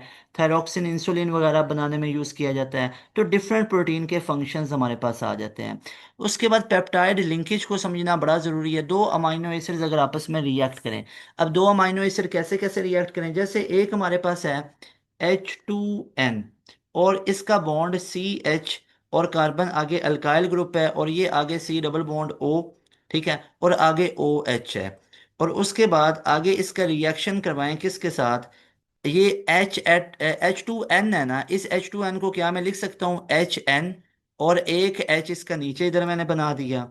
Got it. और उसके बाद आगे क्या जुड़ा हुआ है, CH और साथ R, और फिर आगे C डबल बॉन्ड O और आगे OH। देखो ये H2O बना, इसको आप करो और इनको आपस में जोड़ दो तो ये क्या बनेगा, H2N एज इट इज, आगे CH, आगे R, आगे ये कार्बन किससे जुड़ गया, नाइट्रोजन के साथ। इसके साथ एक हाइड्रोजन था, आगे CH था, आगे इधर R था, आगे C डबल बॉन्ड O और आगे OH, और निकल के आ गया वाटर। अब ये जो लिंकेज हमारे पास यहाँ पे बना, यानी कार्बन, और इस कार्बन का आगे डबल बॉन्ड ऑक्सीजन के साथ भी था। अब ये जो पूरा लिंकेज ये आप लोगों को नजर आ रहा है, इस पूरे लिंकेज को कहते हैं peptide linkage. That linkage is actually peptide linkage. ये पेप्टाइड लिंकेज होता है। और ये पेप्टाइड लिंकेज किसको बनाने में हेल्प करता है, प्रोटीन को। क्या प्रोटीन में एक पेप्टाइड लिंकेज होता है, नो, क्योंकि थाउजेंड ऑफ अमाइनो एसिड्स होते हैं। तो थाउजेंड ऑफ पेप्टाइड लिंकेज बनेंगे। जब ज्यादा सारे पेप्टाइड लिंकेज इकट्ठे हो जाएं तो उनको क्या बोलते हैं, पॉलीपेप्टाइड। और पॉलीपेप्टाइड के मिलने से प्रोटीन बनता है। Got it, everybody clear. अच्छा जी, ये हमारे पास प्रोटीन के बारे में कुछ चीज़ें थी। इसके बाद अब हमारे पास नेक्स्ट एक लास्ट टॉपिक आ जाता है इंजाइम्स के बारे में। तो अब आप लोग देख लो कि इंजाइम्स हमारे पास क्या होंगे। इंजाइम्स बेसिकली हमारे पास क्या होते हैं, ये as a biological catalyst use किए जाते हैं। और इंजाइम बेसिकली क्या करते हैं, इंजाइम बेसिकली किसी भी रिएक्शन को कैटलाइज कर देते हैं, तेज करते हैं, एज अ कैटलिस्ट यूज़ किए जाते हैं। अब जो इंजाइम होता है बेसिकली ये निकला होता है एन से मिलके और जाइम से। एन का मतलब होता है इन और जाइम का मतलब होता है यीस्ट। तो हमारे पास जो एंजाइम्स होते हैं, एंजाइम्स बेसिकली दो पार्ट होते हैं। एक हमारे पास होता है प्रोटीन पार्ट, एंजाइम का एक होता है हमारे पास प्रोटीन पार्ट, और एक हमारे पास होता है नॉन प्रोटीन पार्ट। जो एंजाइम का प्रोटीन पार्ट होता है उसको हम क्या बोलते होते हैं, उसको हम बोलते होते हैं एपो एंजाइम। ठीक है। और एक हमारे पास होता है non protein part, non protein part, और नॉन प्रोटीन पार्ट को बोलते होते हैं को फैक्टर। ये एक तीसरा नाम भी होता है को इंजाइम। तो को enzyme is the name of non protein part. को इंजाइम नॉन प्रोटीन पार्ट होता है, या को फैक्टर इसको बोलते हैं। ठीक है। अब को फैक्टर जो होता है ये इनऑर्गेनिक होता है। जो को फैक्टर यानी नॉन प्रोटीन पार्ट है, ये इनऑर्गेनिक इन नेचर होता है और आइंस पे कॉन्सिस्ट करता है। जैसे जिंक आइन हो गया, मैग्नीशियम आइन हो गया, जैसे फेरिस आइन हो गया, तो आइंस पाए जाते हैं। और अगर ऑर्गेनिक भी मॉलिक्यूल्स पाए जाएंगे तो वो ऑर्गेनिक मॉलिक्यूल्स किस तरह के होंगे, जैसे विटामिन B12 होता है, ये भी पाए जाते हैं नॉन प्रोटीन के अंदर। Everybody clear? उसके बाद एंजाइम्स के ऊपर फैक्टर होते हैं। टेम्परेचर बढ़ाओगे तो एंजाइम्स की एक्टिविटी ज़्यादा हो जाती है। पीएच भी टेम्परेचर की तरह एक्ट कर रहा होता है। ठीक है। पीएच को चेंज करने से एंजाइम्स की एक्टिविटी पे फर्क पड़ता है। सबस्ट्रेट की कंसंट्रेशन को इंक्रीज करोगे तो वो मैक्सिमम वैल्यू पे पहुंच जाता है एंजाइम्स, और उसके बाद एंजाइम्स एक्शन मैक्सिमम पे पहुंच जाता है। एंजाइम्स की कंसंट्रेशन भी डिपेंड कर रही होती है। उसके बाद एक हमारे पास होता है इनहिबिटर। इनहिबिटर कहते हैं ऐसे मॉलिक्यूल को जो बाइंड करता है एंजाइम, एंजाइम को आपस में बाइंड करके रखता है और वो डिक्रीज करता है एक्टिविटी, उसको हम इनहिबिटर कहते हैं। इनहिबिटर एंजाइम्स की एक्टिविटी को डिक्रीज करेगा और आपस में इनको जोड़ के रखेगा। अब जो हाई एनर्जी रेडिएशंस होते हैं जैसे अल्ट्रा वायलेट रेज वगैरह, ये बेसिकली एंजाइम्स को डी नेचर कर देती हैं। ये भी आप लोगों ने याद रखना है। ठीक है। उसके बाद हमारे पास कुछ एंजाइम्स की एग्जांपल्स हैं, जैसे ट्रांसफिरेज की एग्जांपल होगी फॉस्फोट्रांसफेरेज। एक हाइड्रोलेज की एग्जांपल होगी प्रोटीज और लाइपेजेस और अमाइलेजेस। आइसोमेरेज की एग्जांपल होगी फ्यूमरेजेस। लाइगेजेस की एग्जांपल होगी सक्सिनिक थायोकिनेज। तो ये कुछ बेसिक सी चीज़ें थी जो मैंने आप लोगों के साथ डिस्कस की हैं। लाजमी तौर पे अपनी बुक को भी पढ़ लो अच्छे तरीके से। That was a quick revision of your organic portion. I hope you got this lecture. Organic portion मैंने आप लोगों को वन गो के अंदर इसका करवाया। इसके नोट्स भी आप लोगों को प्रोवाइडेड होंगे। हमारे व्हाट्सएप चैनल पे जाके आप इसको ले सकते हो। व्हाट्सएप चैनल को लाजमी तौर पे फॉलो भी करो, और आप लोग उसमें से ये नोट्स आप लोगों को मिल जाएंगे, उधर से आप नोट्स ले सकते हो। अगर if you are preparing your MD CAT from our lectures, आप हमारे बैचेस से तैयारी कर रहे हो, तो लाजमी तौर पे अपने मार्क्स हमारे साथ शेयर कीजिएगा MD कैट के। अपने रिव्यूज़ अपना फीडबैक शेयर कीजिएगा। लाजमी तौर पे इस नंबर को नोट कर लो। और अगर आपने MD कैट के अलावा किसी और यूनिवर्सिटी कैंडिडेट टेस्ट को भी एस करना है, किसी और यूनिवर्सिटी कैंडिडेट टेस्ट को भी क्लियर करना है, लाइक नस्ट के अंदर जाना चाहते हो, लाइक आप स्प्रिंग के अंदर एडमिशन किसी यूनिवर्सिटी जैसे कॉमसर्स वगैरह के अंदर UET में लेना चाहते हो, विदाउट एड मैथ आप उधर से भी कंप्यूटर साइंस वगैरह कर सकते हो। सारी पॉसिबिलिटीज बता रहा हूँ। तो उसके लिए आप हमारा ऑनलाइन बैच को ज्वाइन कर सकते हो, जिस ऑनलाइन बैच में आपको मिलता है 7,000 के अंदर daily live classes. Daily live classes में सारे सब्जेक्ट के सारे सिलेबस को कवर किया जाता है। प्रैक्टिस मटेरियल हम प्रोवाइड करते हैं, टेस्ट सेशन हम प्रोवाइड करते हैं। लाइव क्लासेस में टेस्ट होंगे, फिर लाइव क्लासेस में उनकी डिस्कशंस होंगी। डिफरेंट मल्टीपल टाइम आप लोगों की रिवीजन्स की जाती हैं। लाइव क्लास में हर सब्जेक्ट का एक्सपर्ट बंदा आप लोगों को करवाता है, जिनका मोर देन 20 ईयर्स एक्सपीरियंस होता है। इंग्लिश वाली अगर मैम की बात करूँ तो उनका 15-20 ईयर्स तक एक्सपीरियंस है। वो बहुत वेल रिनोन्ड इंस्टीट्यूट्स हैं, उनके अंदर वो एज अ प्रिंसिपल भी वर्क कर रही हैं, साथ में वो अपने सब्जेक्ट की HOD भी हैं, और वो एक सब्जेक्ट की इंस्ट्रक्टर भी हैं। इसके अलावा फिज़िक्स के सर जो हैं उनका भी 20 ईयर का एक्सपीरियंस है। सर हमाद, जो मैम बुशरा हैं वो आपको इंग्लिश करवाएंगी, सर हमाद आपको फिज़िक्स करवा रहे हैं। 15-20 ईयर्स उनका एक्सपीरियंस है। वो आप लोगों को डिफरेंट फिजिकल इंस्टीट्यूट्स में पढ़ाते हुए नजर आएंगे। जब यही टीचर आप लोगों को फिजिकल इंस्टीट्यूट्स में पढ़ाते हैं तो वो फिजिकल इंस्टीट्यूट्स वाले आपसे 50, 60, 70,000 चार्ज करते हैं। और आप जब हमारे बैचेस में इन्हीं टीचर से पढ़ोगे तो यू हैव टू पे जस्ट 7,000। इसके अलावा आप लोगों को केमिस्ट्री के एक्सपर्ट हैं, आपको बायो के एक्सपर्ट हैं, आप लोगों को एक एक सब्जेक्ट के 3-3, 4-4 टीचर्स हैं जो आप लोगों को करवा रहे होते हैं। आपको टेस्ट डिस्कशन कोई और टीचर करवा देगा, सिलेबस आपको एक टीचर कवर करवा रहा है, रिविजन्स एंड गेम्स आपको एक टीचर करवा देता है। जो यूट्यूब पे मोस्टली रिकॉर्डिंग्स होती हैं उनमें मैं आप लोगों को ये चीज़ें करवा देता हूँ। और जो आपको बैच के टीचर्स हैं वो अलग हैं टोटली, वो बैच के अंदर आपको टीच कर रहे होते हैं। तो ये हमारे वर्किंग होती है जिसमें आपको तमाम चीज़ें करवाई जाती हैं। Very best wishes for all of you. Allah पाक से दुआ है कि आप का एमडी कैट बेहतरीन हो। आप इस लेक्चर को जब भी सुन रहे हो, आप सुबह के टाइम सुन रहे हो, दोपहर में, शाम को, रात, आधी रात, पूरे घर वाले सोए में आप बैठ के इसको पढ़ रहे हो, तो ये एफर्ट्स होती हैं जो आप लोगों को इंशाल्लाह सक्सेसफुल बनाएंगी। हमेशा be very clear about your paradigms. अपने गोल्स के बारे में बहुत क्लियर रहो कि आपने क्या करना है, आप क्या करने जा रहे हो और क्यों करने जा रहे हो। अपना वाई डिफाइन रखो हमेशा, क्योंकि जब आपका लाइफ में वाई डिफाइन होगा ना कि क्यों, ये मैं चीज़ क्यों कर रहा हूँ, तो फिर इंशाल्लाह ताला आप बहुत शॉर्ट टाइम में सक्सेसफुल हो सकते हैं। आपका वाई क्लियर होगा। तो इसके बारे में भी आपने सोचना है। अपनी अपनी हेल्थ का ख्याल रखो, पेरेंट्स की दुआएं लो, बहुत ज़्यादा आप लोगों के लिए प्रेयर्स, बहुत ज़्यादा दुआएं। नए ख्वाहिशात, इस नंबर को नोट कर लो, ये आपके लिए हेल्प हो सकती है। अगर बैचेस ज्वाइन करने, अपने रिमार्क्स, अपने फीडबैक लाजमी तौर पे शेयर करना है, आइए अपने फ्रेंड्स के साथ भी ये लेक्चर शेयर कीजिएगा, if you will like this lecture. Taimur Hasan को दें इजाज़त, इंशाल्लाह मिलेंगे नए वीडियो के अंदर, नए लेक्चर के अंदर। अस्सलाम वालेकुम, अल्लाह हाफिज़, पाकिस्तान जिंदाबाद।